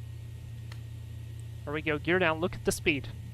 Look at the speed. I did not move anything. And now we have a bit of extra altitude. We have the same power, so I can just play along how I need. So in this case, I'm gonna just even reduce just a tiny bit. And I could probably even put some flaps in, like flaps 15. As I get closer, perhaps. Alright, mixture full forward. The other prop is already full forward. We got gear down. 500. That's checked. Looking nicely. Let's get flaps 15. In a second, this is one thing I did not read. I did not read the engine failure procedure. Alright, there we go. Keep the attitude. That's nice. Feel like we could go for flaps 25. Let's go for flaps 25.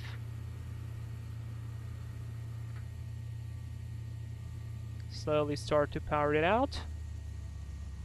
The symmetry goes away. Just hold it and hold it, hold it, hold it, hold it, hold it, hold it. There we go. Yay! Flaps up, open the cowlings. Slowly brake. And let's turn back to vacate the runway. Alright, turn around. We're gonna keep single engine until the end now, because why not?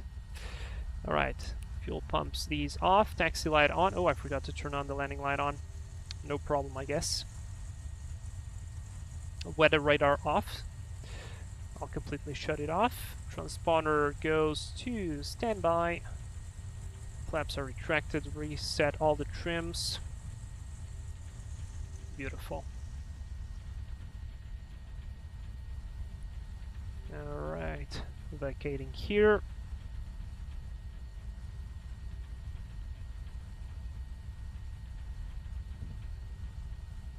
All clear on the left. Beautiful sights. Holy cow, we need to fly here again. In fact, we could do some missions with the Chieftain as for the next flight. Alright, all cleared air, all cleared air. Strobe lights off.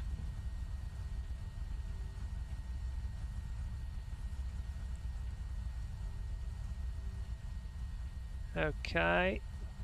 And let's go park near that blue hangar, because I think that'd be a nice spot.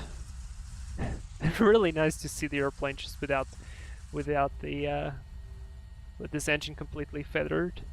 That's quite interesting.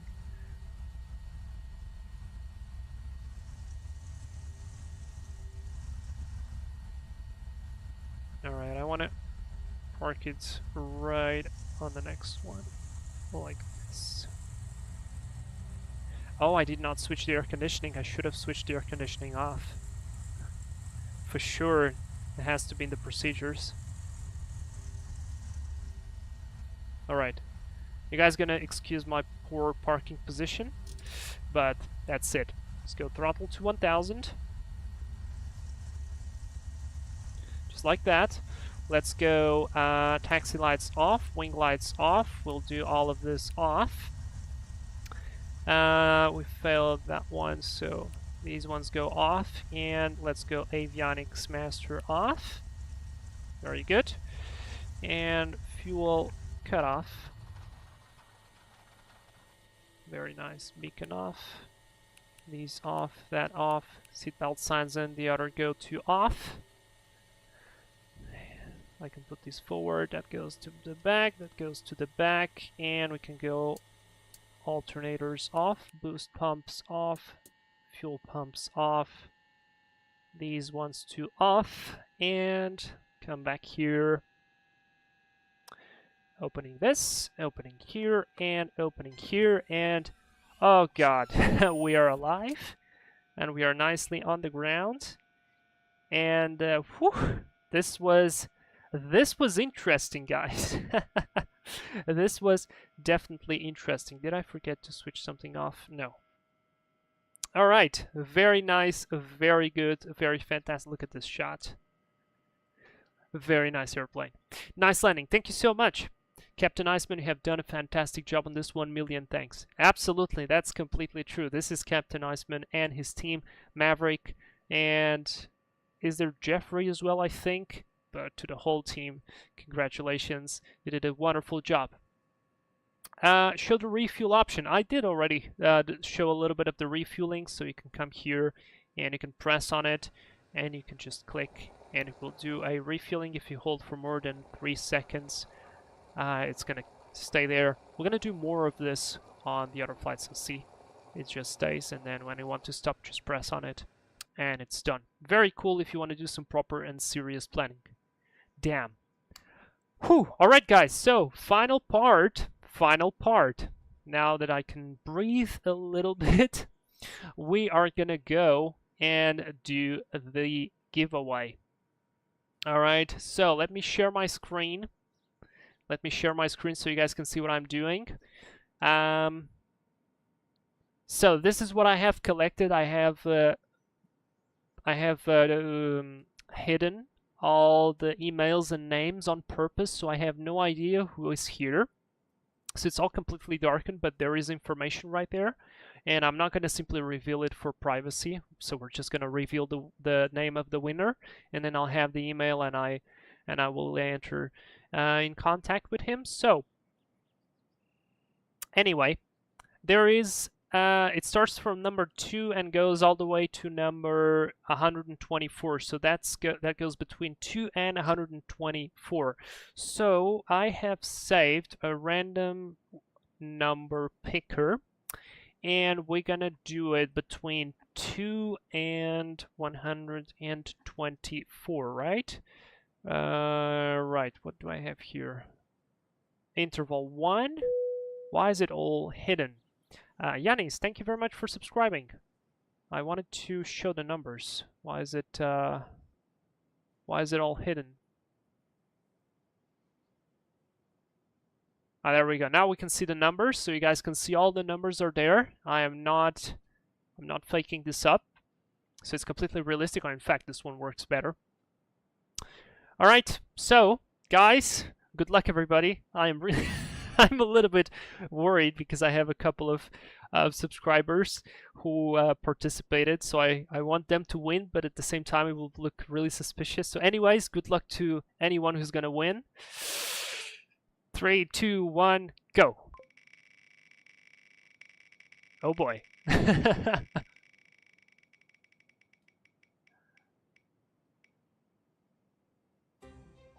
All right, that's number 66. Everybody saw it, 66. Can you bring you back to the audio? Of course. Let me get you back here. Calling you now.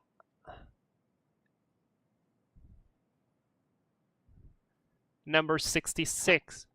Hey. Hey, there you go. Oh my God, that was cool. That was cool. Number 66. That's like a Kabbalistic number, huh? Like, yeah. All right, let's find entry number 66. Number 66 is right here. You guys can see it. I'm not lying. Let me zoom in. Number 66, and this is the name, Gianluca Pittori. So let me remove this. Gianluca, congratulations for winning a copy of the Piper Chieftain. I will enter in contact. I'll write you an email. Please, once I write the email, answer back. That's you. And then I will provide you a code that was kindly gifted by Captain Iceman himself with let's do another one, because there's people here. Like, oh, you want to do another one? Yeah, let's do another giveaway for the people that are right now in the chat. Oh, I don't know how I can do it, but I would need to collect everybody. Let's think of something really fast for these guys. Okay, been, like, so here. How about this? Guys, give me random name picker wheel. Okay, guys, if you want to participate right now in the giveaway, write a comment just so I can register your name. Like, everybody has to comment something. Like, I'm gonna start with Exert. Then comes Philip. Philip's, oh my God, key, I guess that goes 8415. Then goes Spot 12. Then goes Daifuko. Then goes, oh my God, there are a lot. File Henrique 4318. Who's next? Oh my God, I lost it already. Mohammed Raushdi.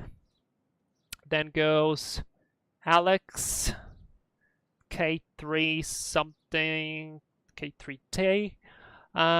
Josh Vilua. Then goes Chuma. Then goes Sim H. Oh my god. I have to write the names correctly, otherwise Ricardo Salinas Fournier. Yeah, I guess that's it. Fournier.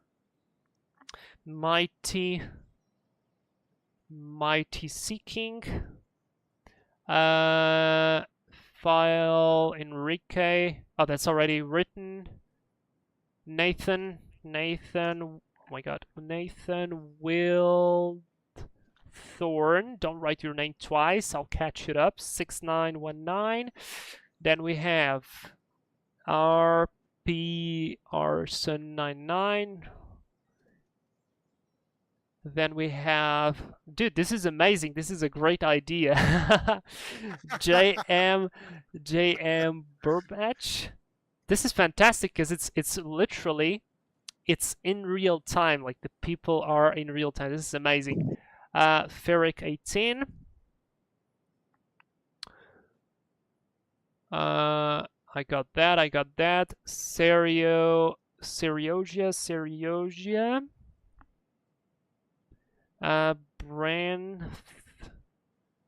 Brent Wallhead 9405. Joe Pete 6481. Joe Pete 6. Oh my god, they keep moving. 6481. And then I go to Owen Tomlinson. Owen, good to see you here. It's 5545. We got already the file. Dude, you are writing this the third time. Already got it. Don't be. The Ferric is here. Alex is done. No, the Alex, you are here. Alex K3 Tango. Here you are. Let's close it in 10 seconds. Yeah, 10 seconds. Okay. Gustavo Amaral. 9. 118.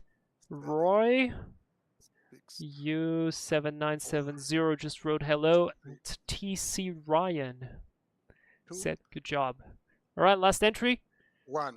Yeah. And it's closed. Okay. One more. Yeah, let's see if we have got one more. Okay, last guy. Anybody in the chat? Last comment. I think I got everybody. Everybody who's watching, this is your last moment. Okay, there we go. Flying Walnut. I love that name. That's the last one. Yeah. Flying Walnut 737. Okay, guys, good luck. Good luck. I'm just gonna copy all of these in case this goes to crap and I have to paste them again. Good luck, and off it goes. Oh boy. And Gustavo. Gustavo Amaral 118. Congratulations. And you know what? We're gonna give away 1 Seneca and 1 Seminole. So 2. Whoa. Okay. All right. So let me now write the names. So Gustavo. Okay, so let's get off Gustavo. Yeah. Okay. So that's noted. Gustavo Amaral 118. That's noted. I'm gonna remove him. Oh, there was the option to remove him. So I scroll it again. Okay, there's one more person asking for entry. That's should we add them or not? Yeah, okay, let's add him. Like, okay, let's add. This is gonna be for a Seneca. Yeah, rather. Okay, so let me post the notes. This is for the Chieftain. And rather Beglidding. You guys have complicated names. All right, Tacy Ryan is in, Nathan Wiltorn is in, Philip is there, and everybody is there. Okay, so here goes the Seneca, right? Yep. All right, so let's roll. Oh, this is fun.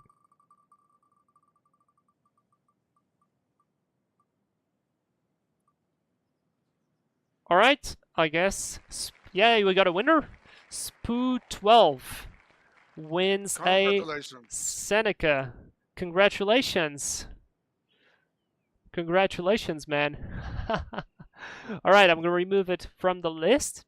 Anybody new? Anybody new? I don't see any new comments. Gustavo is writing, thank you, Gustavo. If you are on, actually, you know what? I'll just open your profile. I'll open your profile if I can open your profile here on YouTube. I don't think I can. Okay, I can. Gustavo, you're gonna do me a favor. You're gonna go into my either my Discord, or you're gonna write me an email with your with like, hey, I'm Gustavo, I want the thing. Nobody please spoof it. So I can send you this. And the same goes for the Spoot 12. All right, so last one is Seminole, right? Seminole. Exactly. Let's do it. So good luck, everybody, again.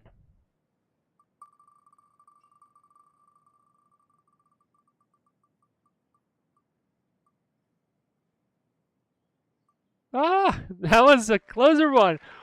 R Parson 99, congratulations, dude. This is this is tough. Whoa, R Parson, congratulations for winning a Seminole. That is really, really cool. Wow. Nathan, you were really close from there. Really close. All right. Well, guys, those who want here on the channel, please send me a email or send it on the Discord, like a private message, please. Something like that, so I can enter in contact with you. The winner of the Chieftain of the general giveaway, who was, I don't remember, Gianluca Pittori, I'm going to send him an email with all of this information. And yeah, wow, this has been amazing, Captain Iceman. Thank you so much for allowing me to do this. It's been an honor. It's been incredible. Congratulations for your amazing work. I'm super happy. You know, when I started this, I could never have imagined like the wonderful community that we have created, like the amazing people that I've met. Like I think that I mean I love our Discord server. You know, like everybody's polite, always willing to help.